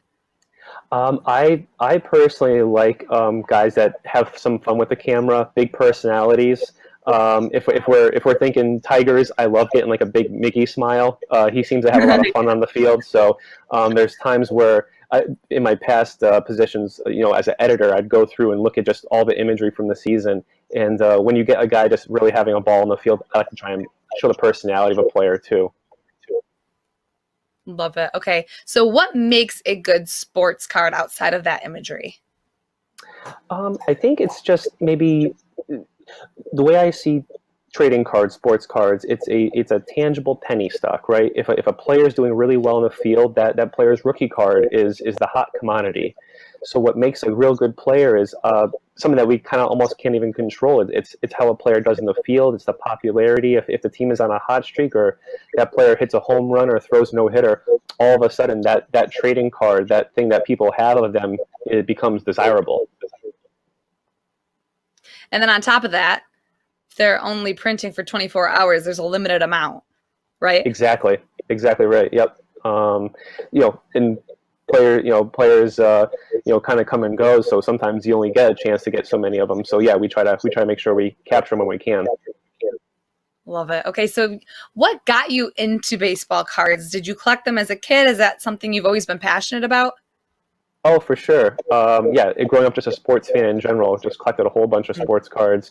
Always leaned towards baseball, and was just a real fan of reading the back of the cards, looking at stats. that's where you kind of just learn the game a little bit, especially when you're a youngster. Do you or did you have an all-time favorite trading card of your own that you personally owned? Gosh. You know what? Okay, so growing up in the Northeast, I wasn't the biggest Red Sox fan, but there was a 1991 Roger Clemens Topps card where he's leaning up against a green monster with his arms folded, looking kind of, not menacing, but just real, happy. And it's right next to the strikeout sign on the green monster, and obviously known for being a strikeout pitcher. I just thought as a kid that was the coolest looking card. So yeah, I was always drawn to photography like that. Very cool. And I know you mentioned Miggy before, but which Tigers player has had the greatest baseball card ever, in your opinion? If there's one that you can think of, a Tigers player. I'd have to say Al Kaline. Al Kaline is it's an iconic Topps card. So his rookie card was 1954, and it has become a mainstay in terms of iconic sports cards. Certainly very collectible, very valuable in that sense, but just also iconic and kind of harkens back to more of a retro, glory days of baseball. Glory days of baseball. I love it. Okay, what do you think draws people to trading cards? I think it's a mix of things. I certainly, from a personal standpoint, I know it's nostalgia, and I know it's a love for a sport, baseball, whether it's baseball or any other sports. It's that fandom that kind of allows you to have a piece of it, especially these days when we have relic cards or autograph cards where a player has actually signed it, or there's a piece of their bat or the jersey in the card. So it's maybe making that closer connection to the game. And then some folks see it as an investment. They know a player is up and coming, and they want to get in early and know that they have their rookie card and follow their career. So yeah, I think people do it for a multitude of reasons, but hopefully it's always in fun. Fun it is. And Patrick, it's been awesome getting to chat with you about sports cards on Catching Up with Carly, presented by Meyer. I really appreciate your time, and I feel more knowledgeable now about trading cards. Well, thank you very much. Yeah, hopefully it adds to your collection. Absolutely. All right. Thanks again, Patrick. I appreciate it. You guys, there's a live look in Chicago where the Tigers and the White Sox will face off tonight. First pitch is 8:10 p.m. and Tarik Skubal will be on the mound. So we've talked a lot about Tarik Skubal, you guys. Let's get into Bet You Didn't Know, presented by Motor City Casino Hotel. Carley Johnston, of course, will join us for this one. But Art, we're going to start this one off with you. Like I said, we've talked a lot about Tarik Skubal starting for the Tigers. What do you know about Dylan Cease starting for the White Sox?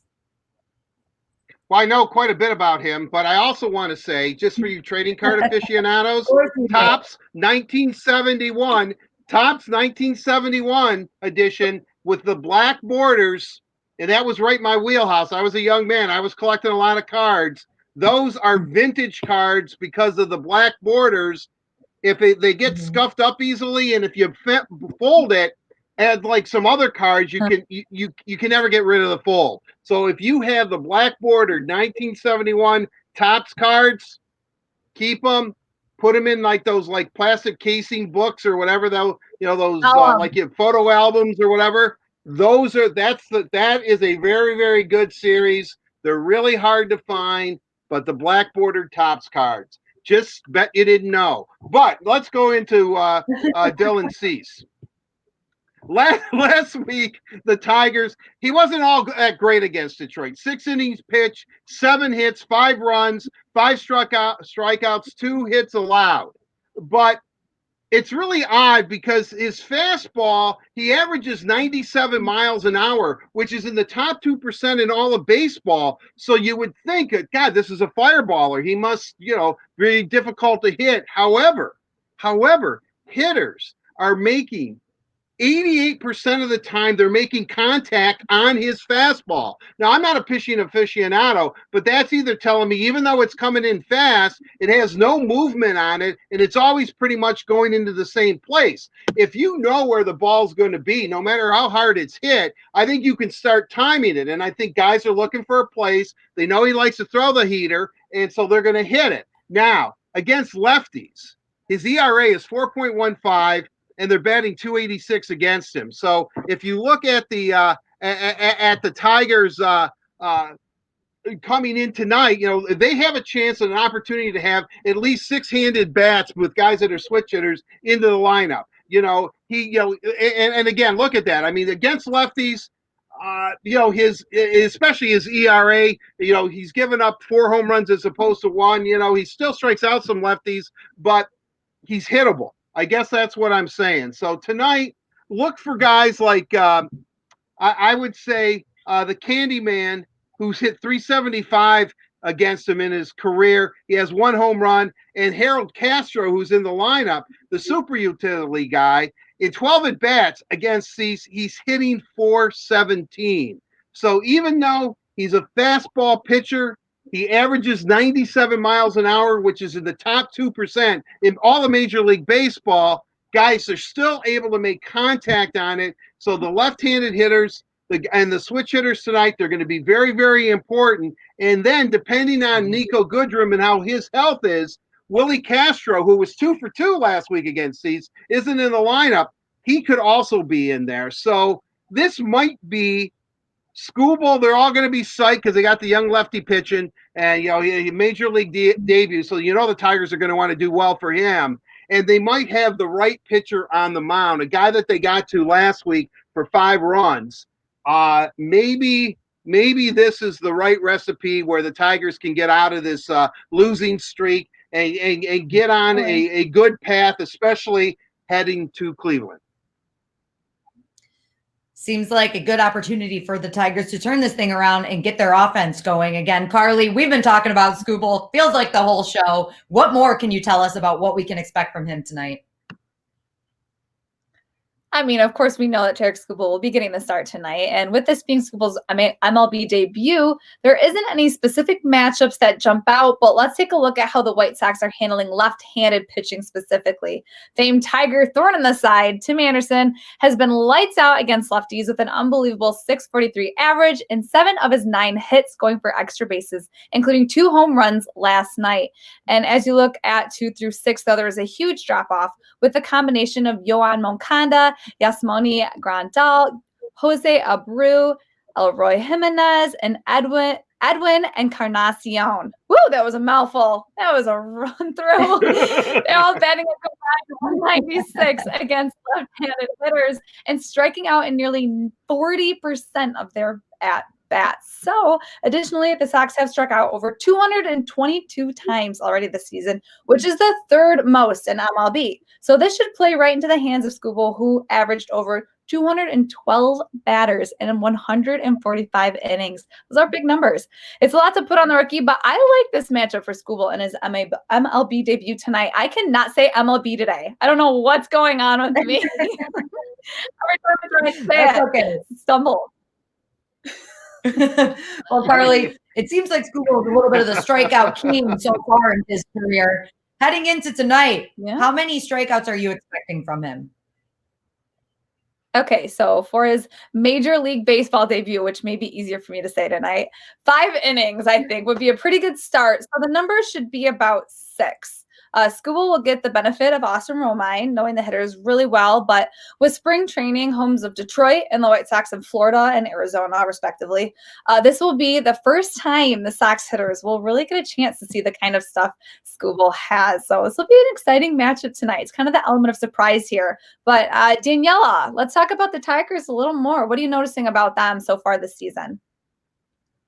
Definitely. Well, obviously, we know they're in a little bit of a slump. They lost 6 straight, but we've talked about how this could be the turnaround game from them. And you guys, as the Wizard of Oz taught us as little kids, there is no place like home. However, our Tigers have been pretty successful on the road this year. They are 5-2 on the road, and they are hitting the ball really well with 12 home runs and 42 runs scored in their 7 road games. Like I said, 7 road games. So it's a small sample size, and they've played some tough competition with 2 of 3 home series against teams that are currently above 500, but it still gives hopes to Tigers fans that are excited to see Tarik Skubal and Casey Mize make their debuts. We're all really excited. And Art, I want to ask you to kind of close this thing out, going back through the Tigers lineup for today. Who do you think could be the X factor in this game, since we're talking about the need of this turnaround?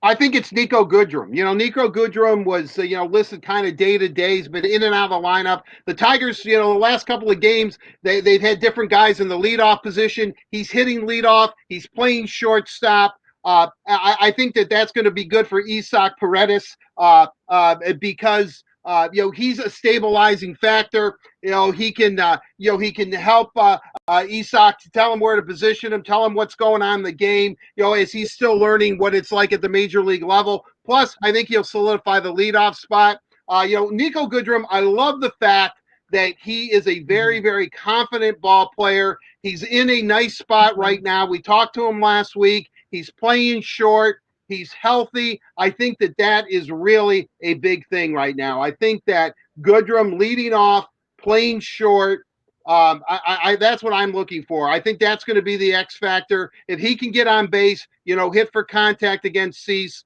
I think, and set the Tigers up. Obviously, your leadoff hitter is going to be at bat, at the end of the game. Usually he's right, he gets the most at bats on the team, or because he's leading off.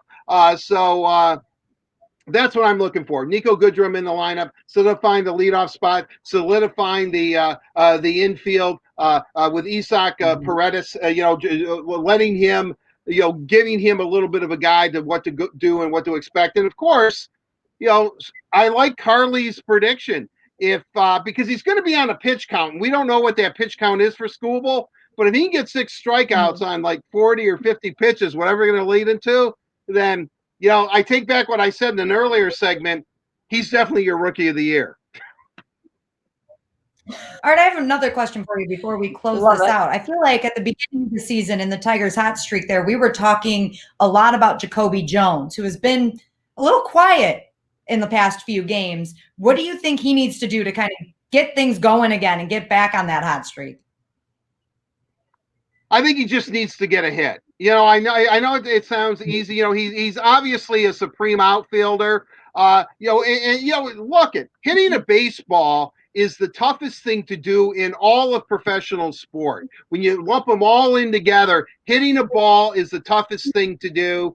And, that's why if you're successful 3 out of 10 times, you're like a Hall of Fame player. So it's very, very difficult. And so, he's going up and down. I think he's over trying. I think he's a little bit banged up. So I think he just has to calm himself down, start, get into a little bit of a groove, maybe get a lucky hit. And I think he feels the pressure. The team's not doing well. He's gotten some big hits already. He's been hitting some big home runs. So I think he's feeling the weight of the world on his shoulders. But what happens with a good team, especially in baseball, is that different players at different times have to step up and carry a team. And I think Jacoby Jones has done that this season, but I feel that he feels that he has to continue to do that. That's why, as I said earlier, I think Nico Goodrum is so important right now to stay healthy. They can't afford any more injuries, too. That's why Goodrum in the infield. Crone's out for the year. Candelario seems to be doing a good job, at first scope. Does Paredes, does he just take over third base and never give it up?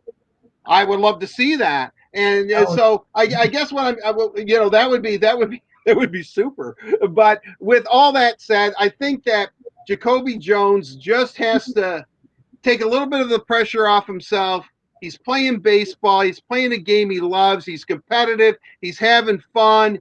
He's with his teammates, and he's seeing guys make their major league debut, which he can identify with. He can go back when he made his major league debut, and so I think sometimes you have to take that step back and remember kind of where you came from and why you play the game. And you play the game because you're competitive, but you also play the game because you have a passion for it. And if you have the passion for it and that love of the game, chances are you'll work yourself out of a slump and you're going to be able to, start to get back in your groove again.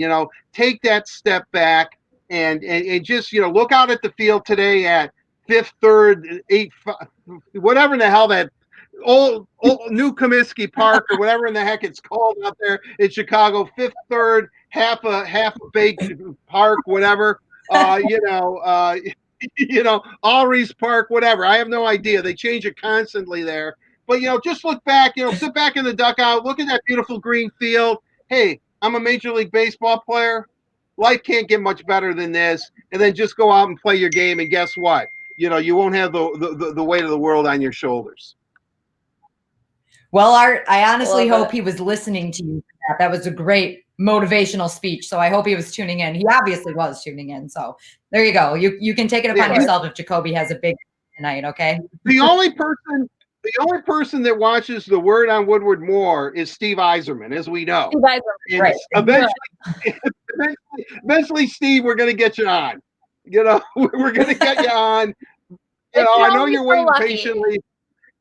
Yeah, one day out of the blue, you're going to get the call, Steve, and you're going to be a guest. So, and it's that phone call's coming, my friend. Steve, you tell us to be patient. We're going to make you be patient as well. We'll get you on as soon as we can. That does it for Bet You Didn't Know, you guys. Thank you to Motor City Casino Hotel for presenting Bet You Didn't Know this week and every week right here on the Word on Woodward. You guys, we've still got a jam-packed show for you. Dan Petrie is going to join us soon. And, of course, Todd Bertuzzi, former Red Wing, will join us to talk some playoff hockey. But right now, let's throw it back to Carly, who has all of the social media news for us. Thanks, Danielle. That's right. It's very Tigers-centric today, I'm sure, as you can guess. First up, as we know, Tarek Skubal, like we've been talking about this whole show, is making his big league debut. So the Tigers tweeted this cool Skubal gif that I wanted to share with you guys, welcoming him to the show, if you will, with the caption, quote, officially official, we have selected the contract of left-handed pitcher Tarek Skubal, who will make his major league debut tonight against the White Sox. Skubal will wear number 29, which I like to hear. That's pretty cool. Number 29. We'll keep our eye out for you. And then also on the Tigers side, another guy we've been talking about a lot, someone we heard from earlier, I have to share these pictures of Casey Mize that he posted to his story the other day, who was trying to enjoy his morning cup of coffee, but his cat had other plans. Check it out. Look at that. If Arthur Mize, if you will, wasn't Art's favorite person already, I mean, now that he knows he's a cat guy, I don't know how much more obsessed Art could get with Casey Mize. Casey Arthur Mize, as Art likes to call him. Wait, you can hear him already. Well, Casey Mize, since we know his name is Casey, not Arthur, Art. If you want to have a cat date with Art, I'm sure he'd be in for it. So that's all I have for this mini Let's Socialize. Make sure you continue to send your questions in. I've got a few good ones, and we will answer them later on the show. Thank you, Carly. That's right, you guys. Send in your questions wherever you're watching. You can also use it on Twitter. You can use it on Instagram. # Word on Woodward. We will find it. Ask your question, comments, thoughts. We'll get to it for Let's Socialize later in the show. Carly will be all over social media. And you guys, like I said, still a lot coming up in today's show. But right now, as promised, we're going to talk some playoff hockey. Let's get into Downtown Hockey Town, presented by Labatt Blue Light. Today's guest is former Red Wing and current member of the Fox Sports Detroit broadcast team, Todd Bertuzzi. Todd, it's great to see you. Thank you so much for taking the time to join us today. Yes, good to see you guys.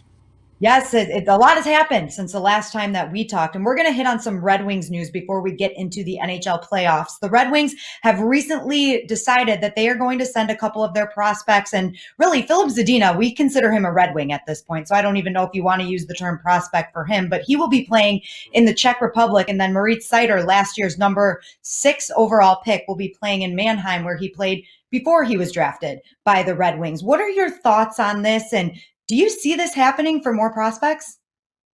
Yeah, I do actually. I think, especially being that age, these kids have got to play. They got to get out there and play. And with everything in the air and no one knows what's going on, like I'm hearing maybe a January 1 start where the players got to report in December.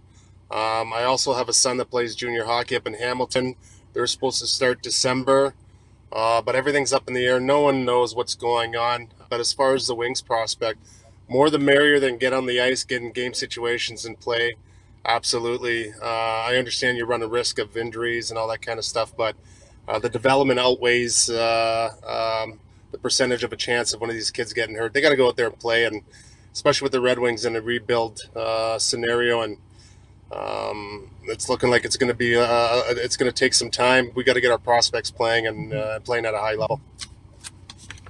Todd, to follow up on that, obviously it is important for the prospects, but I'm kind of curious if the Red Wings don't hit the ice until December and then a January 1st start, they're almost going to be off the ice as a team for almost 10 months.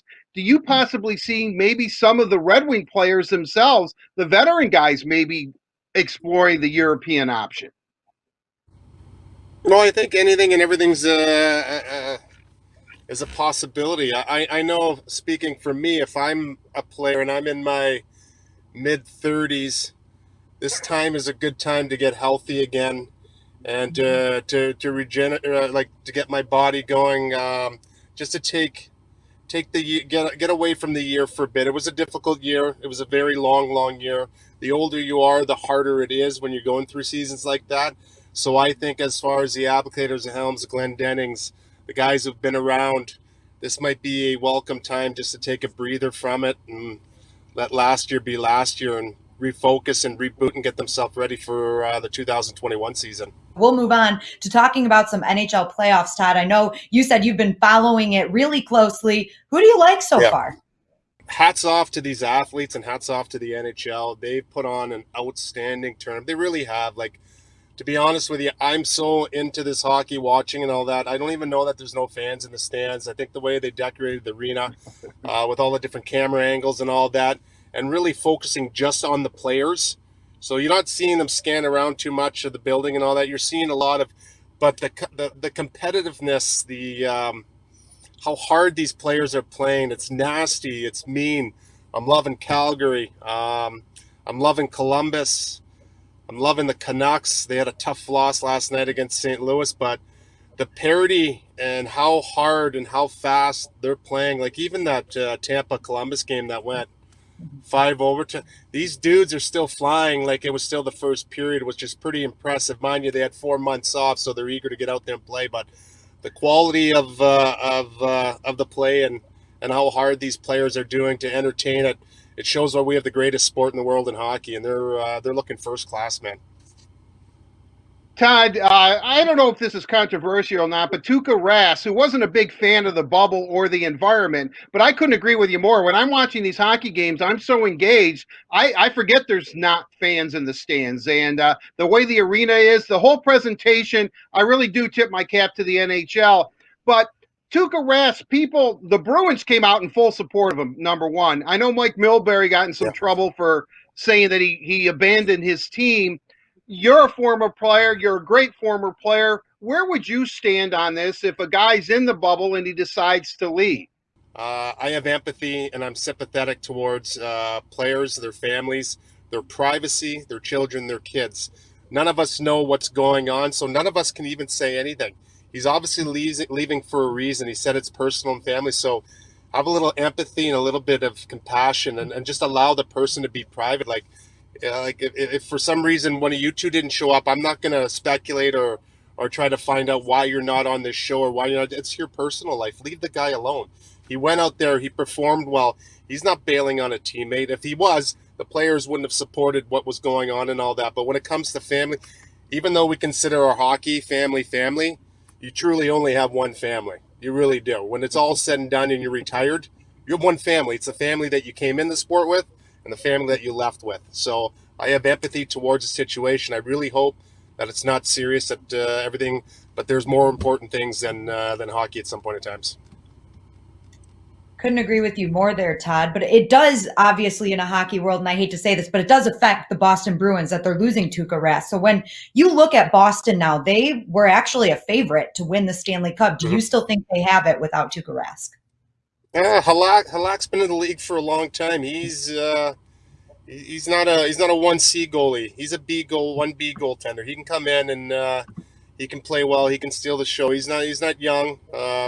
He's played in a lot of playoffs. He's played in a lot of tough cities in playoffs, which is Montreal too. So for them, they've always ran with their 3 top guys. And if Marchand, Pasta's got to get back, and then Bergeron, then obviously with Chara, Macro, they're a very, very deep team.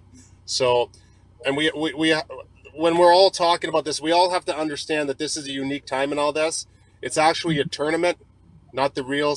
If you win it, kudos to you. You won the Stanley Cup. You just won it in a different way. I'm very traditional as far as the Stanley Cup, that you have to play the 82 games. It's the most impossible trophy to win. Everything has to go right. This is more of a world championship hockey to me, but I'm accepting it, and I'm actually enjoying it. But I do understand that this is just a tournament format, but whoever gets the Stanley Cup gets the Stanley Cup, man. My hat's off to them, and well deserved. But I look at a small picture. I'm actually just watching a tournament. I was on the Red Wing Radio Network in 2002. We were in Vancouver for that series. I know that you're a godlike in Vancouver. I mean, you know, that line with Marcus Naslund and Brendan Morrison, good U of M guy. But I guess my question is, how surprised are you that the Canucks, a very young team, the upstarts, are giving the defending Stanley Cup champion so much trouble? And also, how impressive is Quinn Hughes that he seems to has made a seamless transition into this league? Yeah, I'm not surprised at all. I have a radio show that I do in Vancouver on Tuesdays, so I've been doing it for the past 3 years. So I've paid a lot of attention to that team, and I've gone back a handful of times as far as they honored my line, the West Coast Express. So I've been back. One of my good friends is the head coach, Travis Green. We speak frequently, so I know a lot's going on with that team. That team is built for success. They are young and they are good. They are talented. That Pettersson is he's going to be one of the top players, top 5, top 7. Hughes is going to end up being top 5. Bor Hovat is having a coming out party right now, the way he's playing. They got a handful of horses. Pearson, who's the kid that signed number 9? Miller. Miller's a beast on the wing. He plays the game right, goes straight down, and Travis has them playing the right way and do it. Basically, they're playing like St. Louis, just a little. Right now, it looks Vancouver has a little bit more depth offensively than what St. Louis has, and that Quinn Hughes, they can't stop him.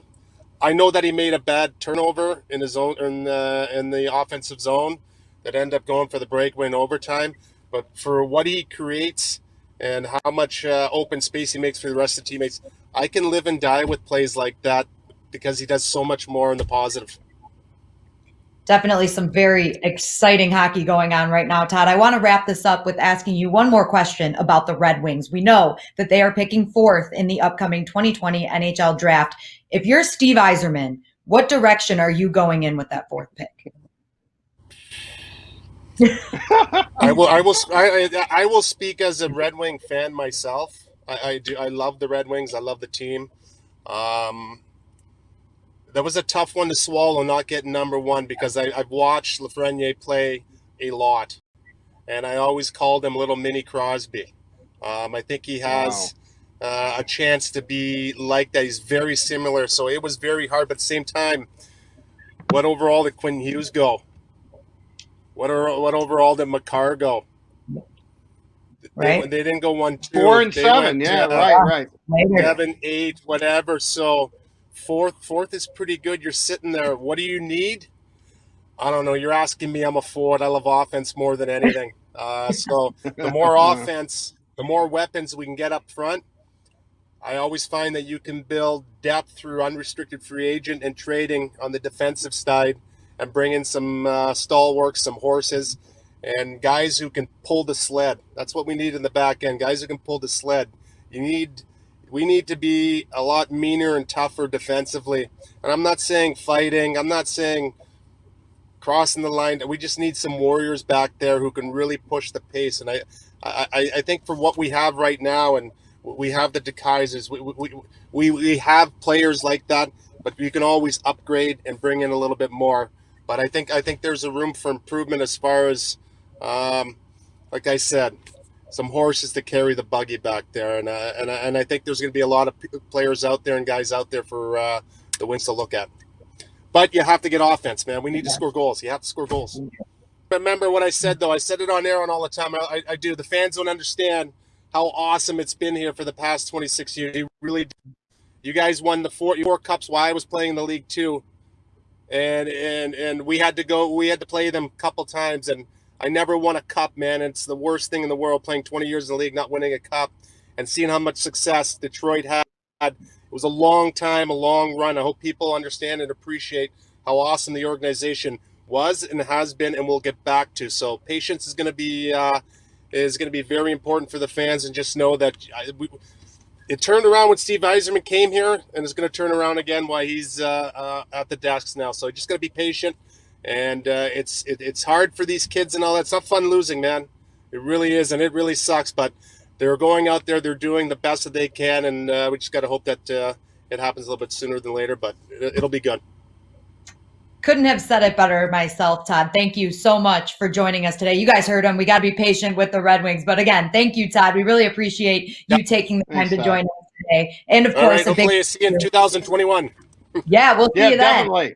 And a big thank you Okay, to guys, Labatt take care. Blue Light for presenting Downtown Hockey Town. Labatt Blue Light, refreshing Canadian Pilsner. Visit your local retailer when safe to pick up some Labatt Blue Light.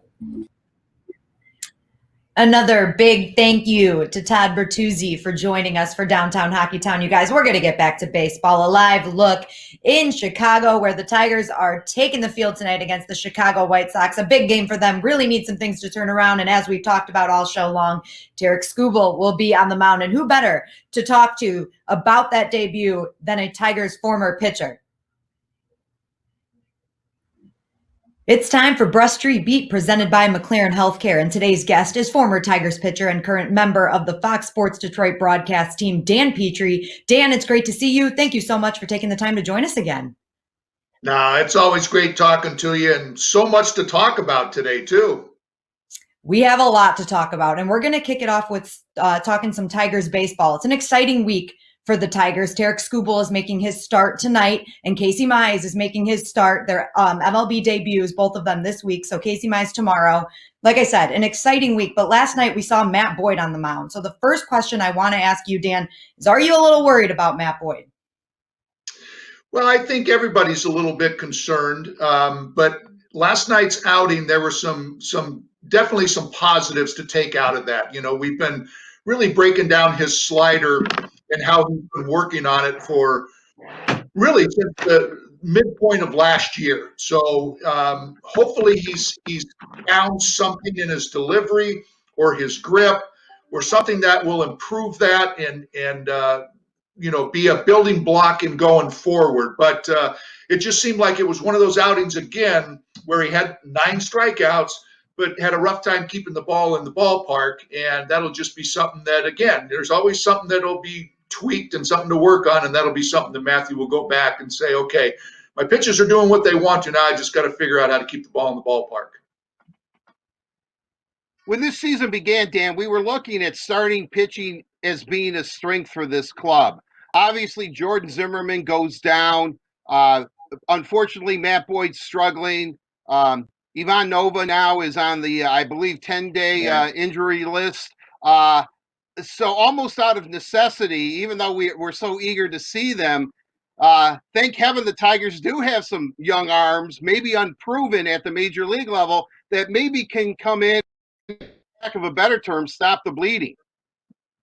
Well, the big problem too is just that the starting pitching has not gotten deep into the ball game. I think you've got one start over 5 innings, and that's by Spencer Turnbull. He's went 6 one time and 7 another. And, it's just killing the bullpen. You've got, multiple guys on multiple days in a row pitching. And so that's a big thing that they want to kind of alleviate, is get those starters deep into the game. With Tarik Skubal, though, because he was late arriving to summer camp, he's going to be on a pitch count, though, unfortunately. It's a good idea, certainly. You don't want to blow out a prospect like that, but, it's going to take him a while to build up. But Casey Mize is a little further advanced, and hopefully he'll have success during the game and will be able to get deep into the ball game. But I just think that this is just a great thing for their future. I just think it was very important for them to get up to the major leagues this year and get some experience rather than sit down in Toledo and play these live BP and inter-squad games. This is going to go a long way in their development. Hopefully they have great success, but even if they don't, it's really good for their future. Dan, with that being said, we're all excited. We are excited to see these guys make their MLB debuts, and you have been in that situation before, and you know what the pressure is like, what the atmosphere is like. What are some realistic expectations for Tarek Skubal and Casey Mize this week? Well, the one thing that probably is a good thing is that it's in Chicago, of course, but there's no fans.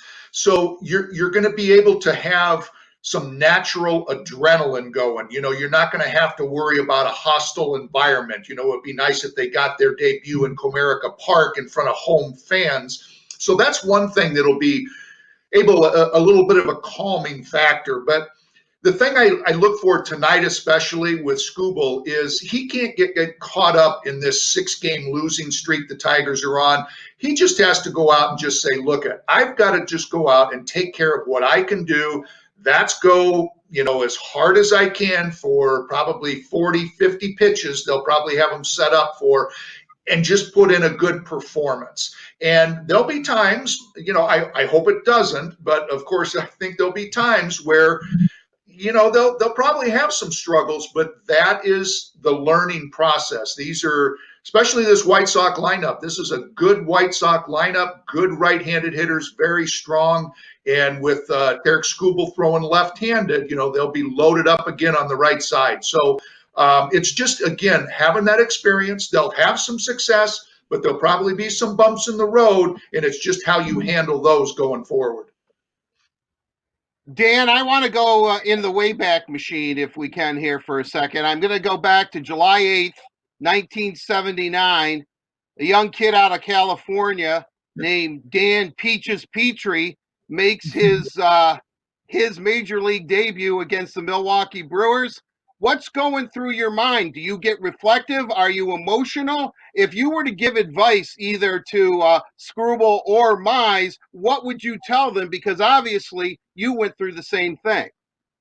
That is the Wayback Machine. You're right, Art. But, I think what I would tell them, and I know Gardy does the same thing because he did it with last night with Isaac Paredes, is just go out and play the game. You can't go out there and just get wrapped up in the, hey, I'm in the big leagues now, and oh my gosh, now I'm facing Tim Anderson and Jose Abreu, and start thinking about all the names because – yeah, I remember, oh my gosh, I'm going up against Robin Yount and Paul Molitor and Cecil Cooper. And at that time, Sixto Lescano was really, really having a good year and a good player. And you can't get wrapped up in that. It's just a matter of, hey, I'm up here for a reason. And somebody thinks that I'm good enough. And you just have to go out there and just perform like that's believing in yourself. That's why they have you up here. And don't try to change anything and get too wrapped up. But with that being said, how can you blame them for not having some anxiety and a little bit of butterflies going into that game? Dan, you mentioned Isaac Paredes, who made his MLB debut last night, and he had a really good second at bat. What did you think of his overall performance for his debut? Yeah, I was watching him in the batter's box, and the thing that kind of impressed me was he's got an open stance, and then his left foot, I call it diving into the plate. He takes that left foot and places it towards home plate, which to me, if I'm looking as a pitcher, I would pitch him inside.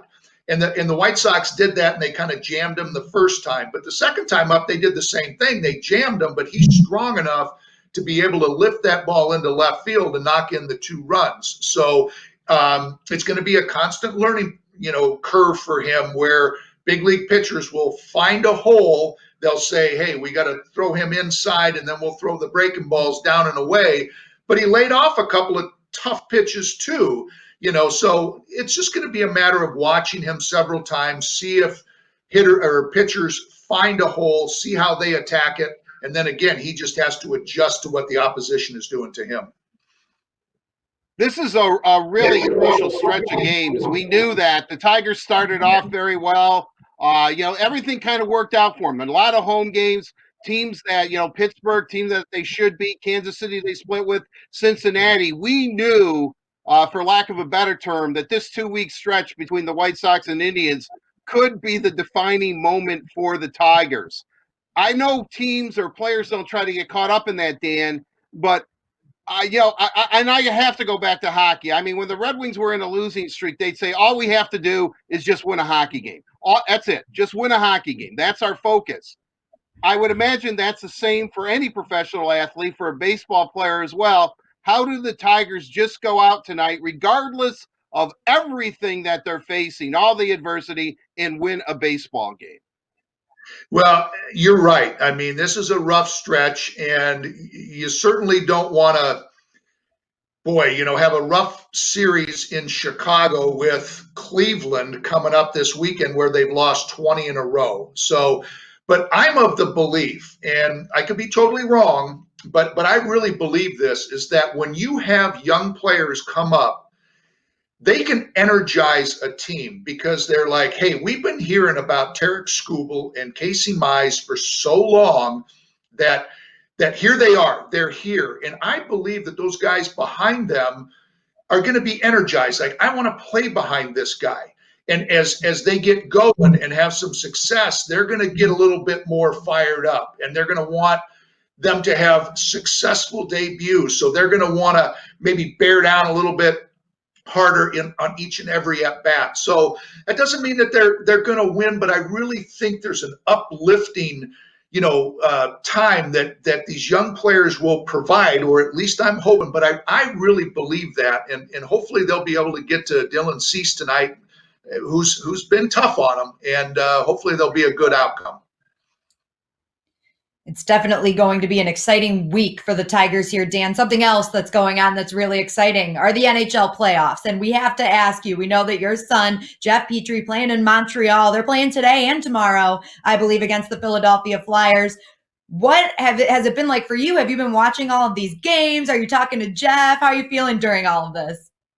Well, I have been, watching most of them. It's funny, though, because some of them, they start at 8 o'clock, and I fall asleep at the end on some of them, so I don't get to watch the end. But they have a 3 o'clock game today. I'm going to head in to the Southfield studio because I don't want to miss anything. So I'll be there in plenty of time, to watch the game and do prep work and everything to get ready for tonight's 8 o'clock game in Chicago. But thank you for telling me that. I didn't know about tomorrow. So I'll have to make plans for that one too. But yeah, this is a big game because Montreal doesn't want to go down 3-1. So I anticipate them coming out just like they did in game 2 and just kind of hopefully taking it right to them from the very first puck drop. Dan, thank you so much for taking the time to join us today. It's always great to catch up with you. You guys, you can tune in to Fox Sports Detroit tonight to listen to Dan and the rest of the crew break down the Tigers game. Coverage starts at 7 p.m. for an 8:10 first pitch. Tarek Skubal on the mound. It's going to be really exciting. Again, Dan, thank you for joining us. And a big thank you to McLaren Healthcare for presenting Brush Street Beat right here on the Word on Woodward. Another thank you to Dan for joining us. And there you guys looking in Chicago, where the Tigers will be taking the field against the Chicago White Sox tonight. Very exciting matchup, but we've got a very exciting headliner for you. So without further ado, we're going to make that shift to the headliner. Well, thank you, Daniella. It is time for the headliner presented by Miller Lite. Our guest is Tigers infield and third base coach Ramon Santiago. Ramon, thanks for joining us. Really appreciate your time today. I appreciate being with you guys today this morning. I'm really happy to be with you guys. Well, it's always great to talk to a former Tiger and a current infield and third base coach. Let's talk a little bit about what your duties entail. I mean, being infield coach, are you the guys that are always are you out there for infield, like hitting balls to the guys, or are you more out there while they're grounding balls and talking to them about their positions? No, I cover a lot of things. The infield coach pretty much set up the defense, and work with the infielders. Prior to the game, we would do a lot of early work. We do the regular routine during BP. And after that, my job is not finished. So I had to go to the game and position every infielder during the game. Like the whole game, the whole 9 innings, we back and forth doing positioning because the situation changed We got normal position, man scoring position, double play, and 2 outs. So on 2 strikes. I'm sorry, and all those things. So I'm very active the whole game, like working on it. Well, yeah, what I find interesting, because you were obviously Tigers shortstop, played a couple of games in the 2006 World Series for the Tigers. How has the infield coach position changed? I mean, because, and we'll get into the shift in a second, though. I mean, was your infielder coach, whomever that was back then with the Tigers, was he as busy as you sound? Now you got way more stuff. Really, we got a lot of information that we have to digest every day. We got more data, now the technology, we able to get more precise about, the positioning and the spray chart, all the line. And before, I remember when Rafael Beliar was my infield coach. He was pretty good, because he was a simple guy, very, very nice guys, always with good attitude, and teach me, and I learned a lot from him, from Rafi. And how he go about his business was, he give you the binder. Every coach got a binder with all the scouting report from the team you're gonna play, and we got information about everybody there. And I always, they give you the chart to you, like the binder, so you watch the spray chart from each hitter, right?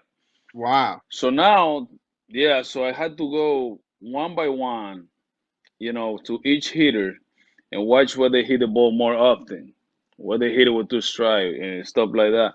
But now, like, I gotta be work with the shifting a lot. So a lot of guys are new. We got a lot of rookie coming on the last 2 years. So we had to teach them what are you supposed to be, where if the ball is hitting the gap, because everything is not normal, normal positioning. Everybody's in short, you're in second, and so everybody in third. So traditional shifting and chorus and relay. But now, like I said, we do so many things. I can tell you all right now, but we've been talking for a while. Well, yeah, the reason I ask is that I can remember a shift, or when they would say it was a shift, the shortstop would be almost on top of second base, but he wouldn't be on the second base side of second base. And then the third baseman, essentially, you would give them the left field line when you shifted. Now, my gosh, I mean, the whole side of the infield, the left infield is open. How did that evolve? Can you try to explain exactly what the shift is? All those shifting, we don't shift for shifting. It's something behind it, like right. It's a lot of data. It's a lot of data behind that. We look like I say, the spray chart, all the where the guy hit the ball against that pitcher. We got a positioning for like a card for each individual pitcher. So set a defense. You know what I mean? So if Michael Former is pitching today, we got his card with his defense set up for formation for the game. If Jimenez come to the game, we got a formation for Jimenez. So we got, it's not like we shifting everybody with the same the same pitcher. No, every pitcher got his own set of the defense information. But like I say, it's not like we shifting guy, because now the guy's pulling more than before. Now if you look, all the guys try to hit homers, try to hit doubles, because they know those are the guys that get more pay, so they wanna they don't care about strikeout no more. If you look, a lot of guys strike out a lot, and before take a lot of pride don't strike out. I don't say they don't, but they want to go, like I say, they want to hit homers and they want to go deep. So, and most of the guys are pulling more now than they pulling before. Right. So they pull them now. What I find interesting about that is that what you said, when you say flow chart, and I'm thinking you're studying the scouting reports on hitters, what their tendencies are. you added another dimension, I guess, which makes sense, and I probably should have thought of this already, is that you're actually looking at your pitchers and what their tendencies are to match up against whomever they're pitching against, and that's how you position your infielders on the ship. That's exactly what you're saying, right? Exactly what you say right there.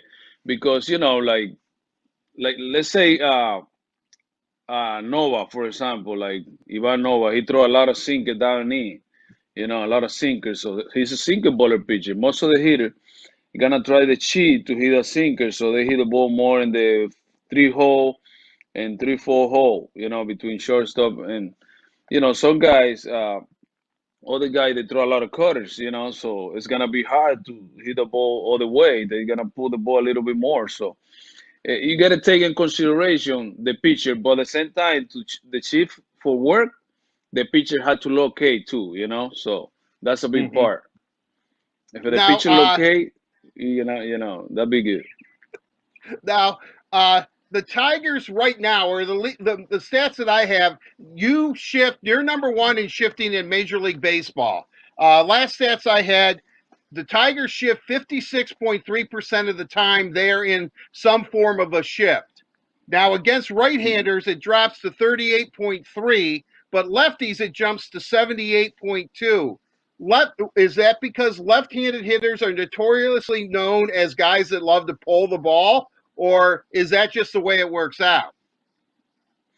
No, I think, like I tell you before, it's we see the tendency of those guys before we watch the report where those guys trying to do, like, oh, this guy, we got video too. We watch the spray chart, but at the same time we got physical video that we watch every single hitter, like where they hit the ball, like oh, he don't trying to be the chief, he trying to pull everything. And we watch all those things and we keep it in mind.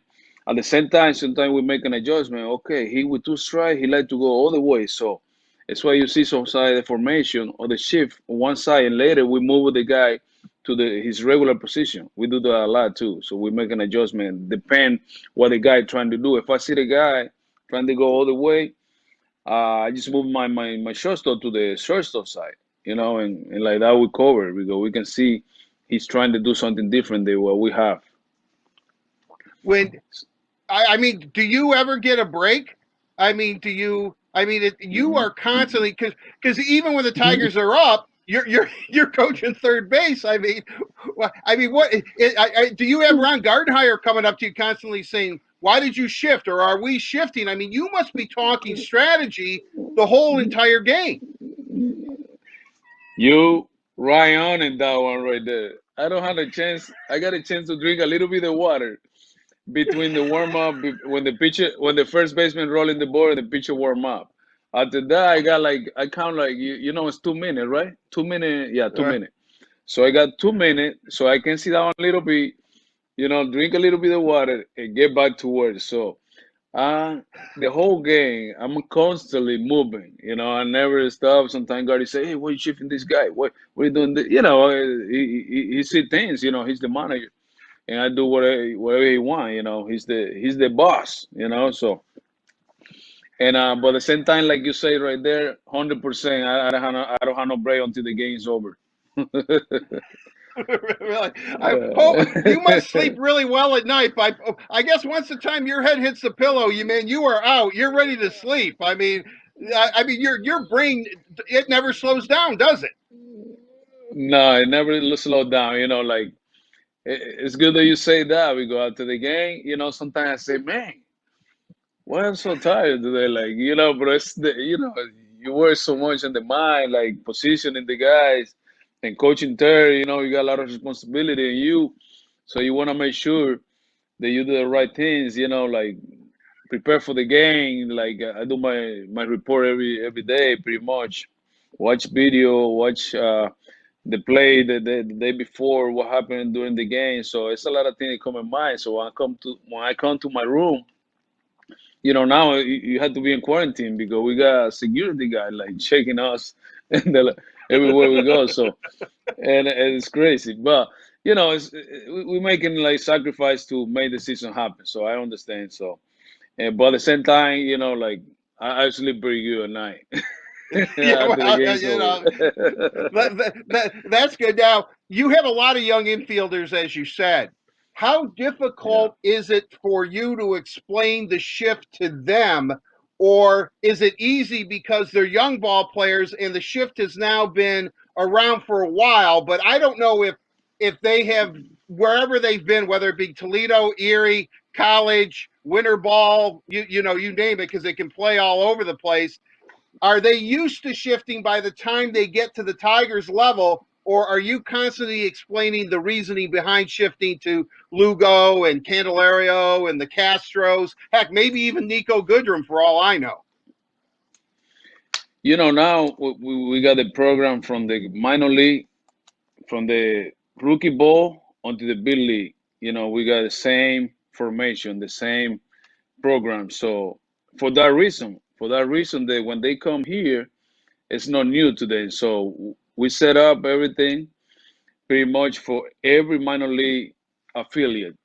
Ramon, I don't want to put words in your mouth, but with everything you have to do right now, I would imagine that probably the simplest thing ever for you as a baseball player was actually being a player, because all you had to do was go out and play, and that was basically it, right? I mean, you're just playing a game you love and having fun. I mean, so how much do you miss being a player, even though you're still in the game? You know what? Like when I decided to retire in 2015 was my last year, all right?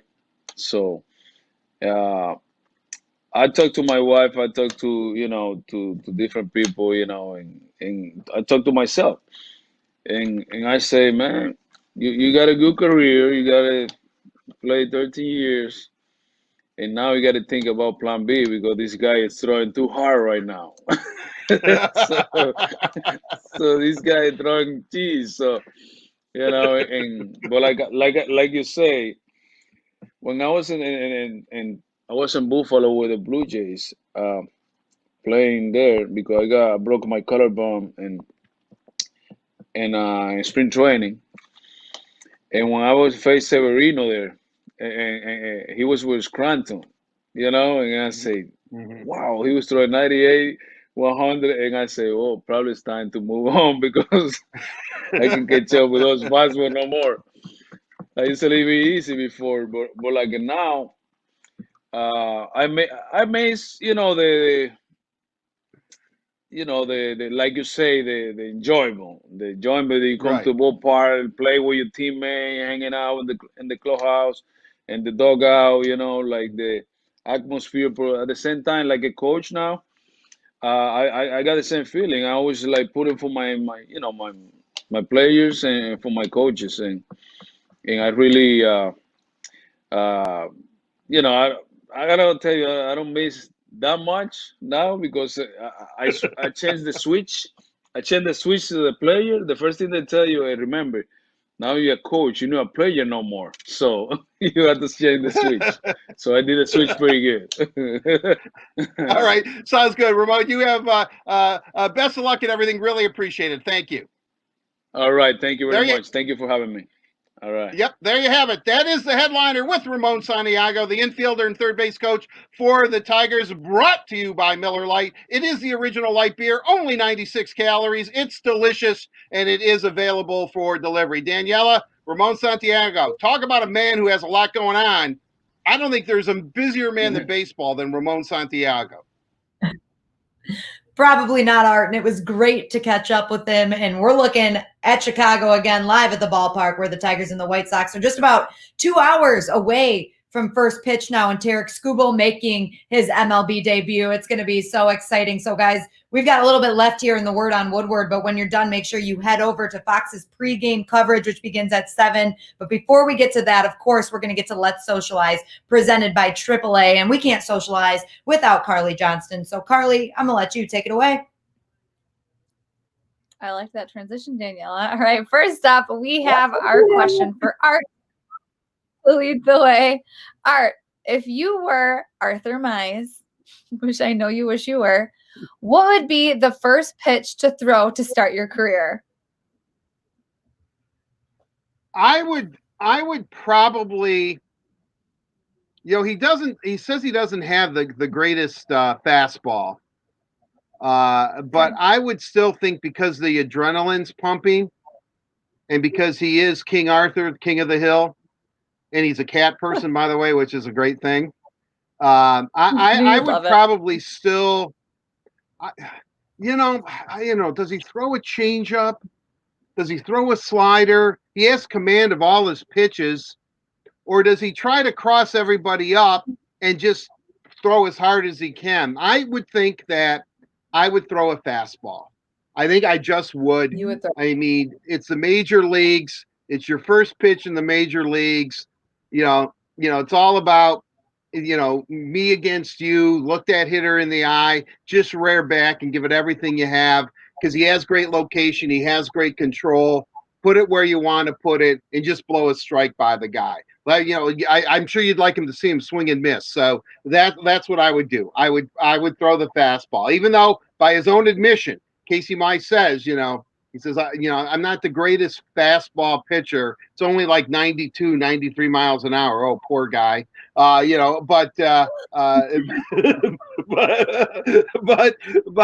I would try to get it up there about 98. I'm sure Casey can do that. So that's what I would do. I'd throw a fastball.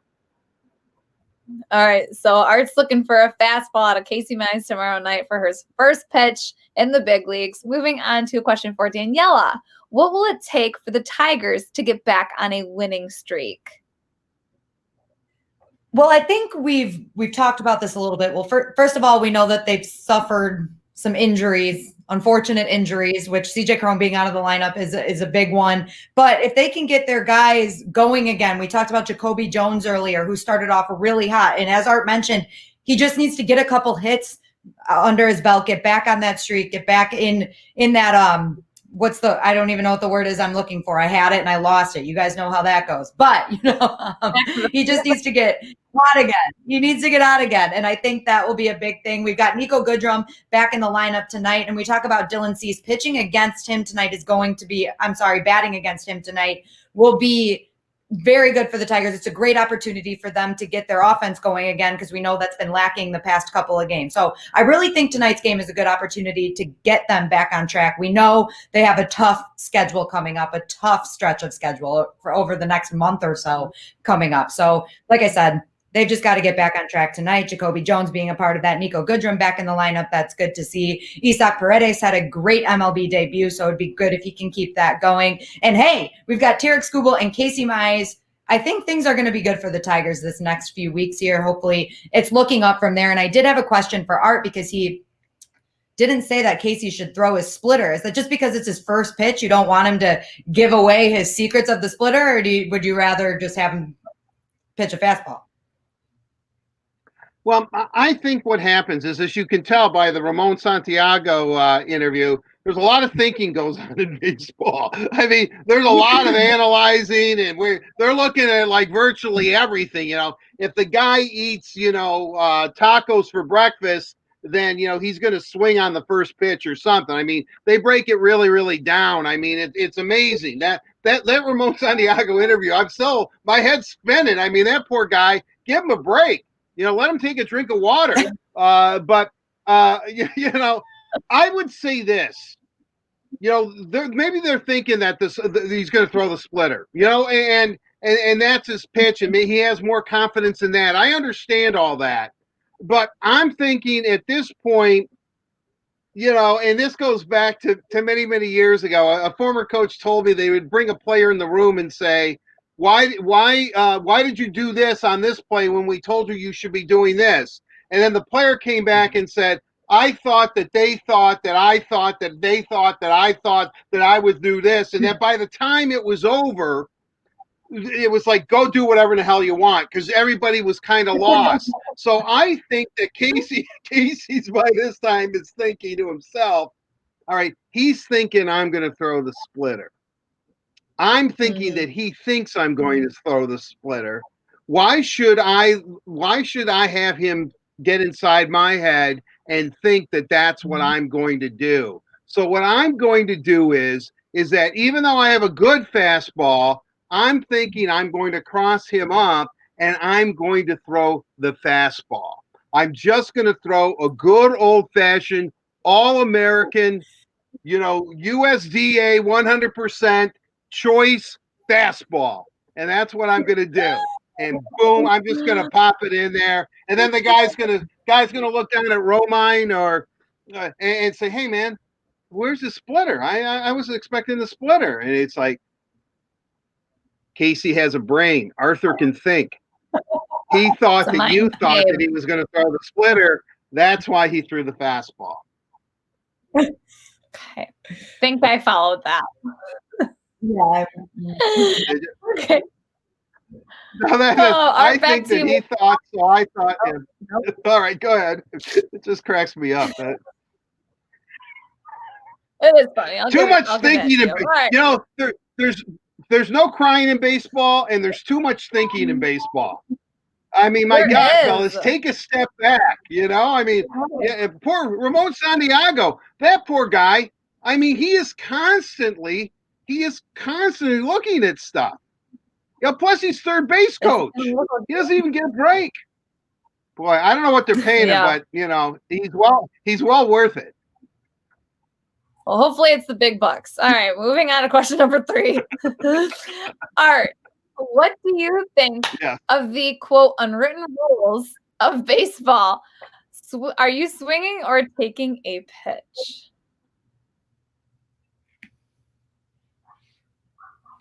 I'm a bit of an aggressive free swinger kind of guy. That's been my lifestyle forever. That's just who I am.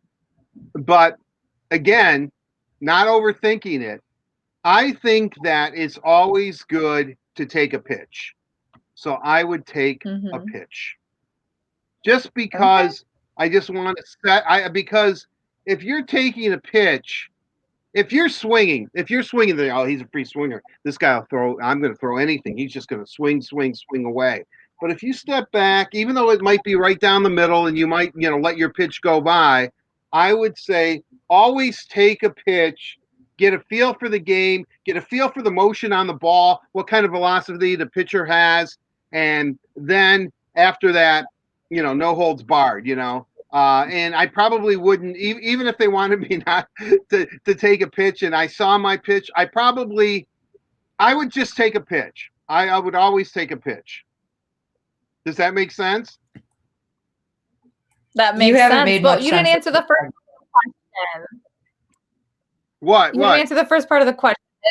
It is, what do you think of the unwritten rules of baseball? Don't what do I flip think your of bat, don't admire anyone.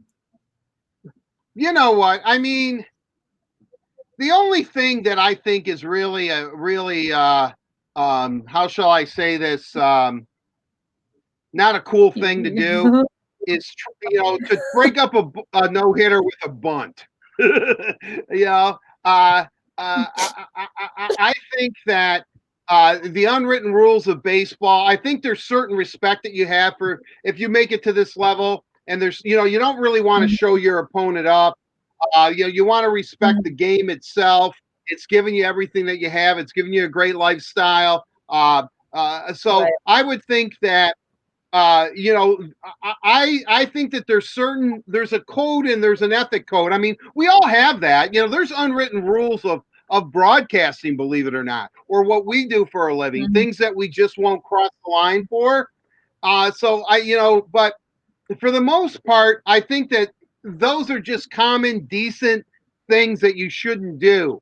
Now, an unwritten rule, but I do like this unwritten rule, if this makes sense, and I know I'm kind of going all over the place here, is that I don't think if a guy's thrown a no-hitter, and we know that Casey Arthur Mize is going to be throwing a lot of no-hitters in his day, that he, trying to bunt to break up a no-hitter, I just think is, that's a no-no. That's an unwritten rule that I like. A lot of unwritten rules in baseball, and and I don't know what all of them are, basically, because they seem to kind of sometimes make them up as they go along. Oh, that's an unwritten rule. Says who? Well, I said it, sure. I mean, it's an unwritten rule. But there's certain things, just common decency, being a good sport. I think that as long as you approach the game with sportsmanship, and respect for the game itself and the players that you're playing against, you really don't need unwritten rules because the game will just take over and it'll just be an organic thing and just play itself out properly. Except if you bunt trying to break up a no-hitter, which is not a thing. It just is not a cool thing. That's just not a cool thing. I know I'm competitive. Hit your way on. Yes. Yes. Well, what do you think about? That's what you have to do with Art these days. You just have to wait for him to call on you. Like this. That's what I do with Danielle. If I have a follow-up, because I know Danielle is she's ready to go. She wants to ask a question. I'm going like this. Hey, wait, no, I have something to say. Before I forget it, let me just say it. I know it's your turn to speak, but please, because I'm not going to remember this. It's like it comes in and out of my mind like boom, and it's over. Okay, Daniela, please, what would you like to say? This is like high school. I had to hold my arm up like this. Yeah. Okay. All right. I have to ask you about the unwritten rule of, you mentioned bunting during a no-hitter, but what about mentioning the no-hitter during the no-hitter? Well, again, I think that's stupid too. I again go with I'm deferring a lot. I'm almost saying Casey Mize as much as I talk about Steve Yzerman here. I would say, Mize likes the chatter. He wants people to talk to him. I have no problem with that. If I were, I wish if I were a major league pitcher and I'm throwing a no-hitter, if someone comes up to me and says, hey, guess what? You're throwing a no-hitter through 6. Am I going to go, oh, no, God, I'm going to blow it now? Give me a break. No, that's not going to change anything. Am I sitting up there and then I go out of the dugout and I say, curse you, Double D. I just heard you mention my no-hitter. Or, Shep, you SOB. You got to be quiet. Come on. That's stupid, right? Isn't that dumb? Oh yeah, you jinxed him. You jinxed him. The only thing that I'm going to tell you, and it hasn't made an appearance in a while, and I just did laundry. Red underwear is the only thing. It's the only thing that makes sense to me. It's yes, for luck. Just that. Jinxing a no-hitter. Yeah. Well. Just so happens I did laundry, so it's right here. It's right next to me. You should see what's all in this room. But pardon me? I have stuff folded over here. I don't want to show you this room because look, I told you, look. I have a crock pot right next to me. My thing hits this thing like all the time. This room is just full of stuff. But I'm telling you again, finally, I have no problem with people talking about a no-hitter, and I know we're all superstitious, right? And I understand that, and there's certain things that that you don't want to do, and throw salt over your shoulder and all that stuff. So you don't break a plate on your neighbor's porch or whatever, and all that kind of junk. But seriously, if it's meant to be, it's meant to be. If Arthur Mize has thrown a no-hitter and he wants the team to talk about it, and I told him already, I vowed to him that I'll be screaming at him, you're throwing a no-hitter, you're throwing a no-hitter, and he wants that. So, yeah, throw that unwritten rule away. From now on, talk about it, and guess what? Maybe it'll happen. A no-hitter. Yes, Daniela. Carly, I promise this is all you after this one, but I just have to make one point because it's valid. One time during the big screen show, Game Day Live, during a Red Wings game, I think it was Jimmy Howard that was in net. Maybe it was Bernier. I don't know. One of our goalies was in net, thank God. But there we go. I said they were posting a shutout after 2. And the Red Wings ended up losing that game in the 3rd period. I had multiple fans upset that I said something about the shutout during the 2nd intermission. So that loss was pinned on me by a few Red Wings fans. So some people take it seriously. You know what? You know what I'm going to tell those people? it's seriously, we love you and we want you to listen, and we're glad that you're there, and you're an integral part to the whole Red Wing machine. But get a life, come on. I mean, all you're stating is, hey, after 2, Jimmy Howard has a shutout. That's a fact.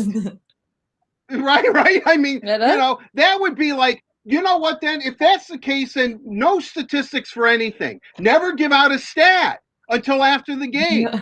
Hi, everybody. We do have a score right now, but we're not telling you because one team is ahead and we may want that team to win, but if we give the score, they could end up losing. I mean, come on, that doesn't make sense, right? It doesn't make sense. Either give all the stats and report on the game or say nothing. Yeah, we have a partial score here, 3-2. So, cut. Yeah. All right. Look at my signals trying to get me off of the street. All right. So moving on to our last. So we're switching gears. It's going to get a little heavy here. We want to send our condolences to really the whole NHL community, hockey community, and the Howard-Chuck family as we mourn the passing of Dale Howard-Chuck. He was an amazing hockey player. Not just that, sound like an amazing guy. So we just wanted to send our condolences, and the Detroit Red Wings shared this tweet from the NHL Public Relations, quote, tweeting it, "We join the NHL community in mourning the loss of Dale Howard-Chuck." So we just wanted to send our condolences, and I'm sure Art has an amazing story about Dale. So Art, you have anything to share? Well, I mean, it's just tragic news. It certainly is. He was a great player, great Winnipeg Jet for many, many years. He was one of these players that you never knew how good he was because of the market that he, essentially played in. But he's one of the all-time greats. Every time I talk to him, and he was just a gracious man. You could tell that he was just a good person. His team rallied behind him. They really liked him, and he was just so effortless in what he did. I'm sure he worked his tail off to get where he was, but that's the thing that makes great players great, and Dale Howard-Chuck was certainly one of them, is that their ability to make everything look easy and simple and be humble about it. Make great plays, but you don't dwell on it. It's not about me, it's about the team, whether we're successful or not. I just feel, just thankful that I'm able to play a game and excel at it. It's a great loss. I mean, he's been battling this for a while. I think people in the know would say that, it's like anything. I mean, obviously with Jamie's passing a few weeks back now, Jamie Samuelson, I mean, this is a strange disease. You hear, and rightly so, some people are in remission and, it goes away. And then other people just keep fighting and fighting and, they just can't catch a break. And, Dale Howard-Chuck, fought bravely and fought hard. And, unfortunately, it just caught up with him. So it's a great loss. Condolences. I have a heavy heart right now. I loved watching him play. Again, a very underappreciated superstar in this sport. And I know that that the league and everybody that he came in contact with is, feeling bad and feeling, condolences to his family, but, just feeling bad that just such a great person, another good one is gone, and that's what Dale Howard-Chuck was. He was a good one. Absolutely. Well, we did want to send our condolences and send love to his family. But that's all I have for us today. So I appreciate you guys playing along with me. We appreciate you, Carly, always bringing us the fun. So, yeah. Art's obsession with broccoli continues. That wraps up Socialize, everybody. AAA says thank you. With free roadside assistance for first responders and healthcare workers fighting to defeat COVID-19. You protect us by going to work every day. Let AAA protect you on the way there and back. Well, thank you guys so much for tuning in to the Word on Woodward today, presented by Rehmann. Make sure you're liking, subscribing, and turning on your live notifications so you never miss a single second of the Word on Woodward. But if you did, missed something today, we do have a YouTube channel now where you can check out all of our interviews from today's show and past shows as well. You can also listen to our show as a podcast on Google Podcasts, Apple Podcasts, or Spotify. So again, if you missed anything, make sure you check out the YouTube channel or the podcast wherever you listen to your podcast. Coming up shortly, you guys, the Tigers facing their division rival, the Chicago White Sox. First pitch coming at 8:10, and look at that. There he is, Tarek Skubal, your starting pitcher for tonight, arriving, walking into the locker room. That's got to be such an exciting moment for him. I know I'm pumped to watch him tonight. Art's pumped, so we'll see him tonight. Casey Mize tomorrow. You can tune into the pregame show on Fox Sports Detroit starting at 7, and of course you can watch the game there or listen on 97.1 The Ticket. And guys, this Thursday's Word on Woodward show presented by Rehmann will be at 11 a.m., so make sure you're tuning in there. We're going to go 11-1 ahead of the Tigers game, which is at 2:10 on Thursday. So again, thank you for tuning in, and we will see you guys on Thursday.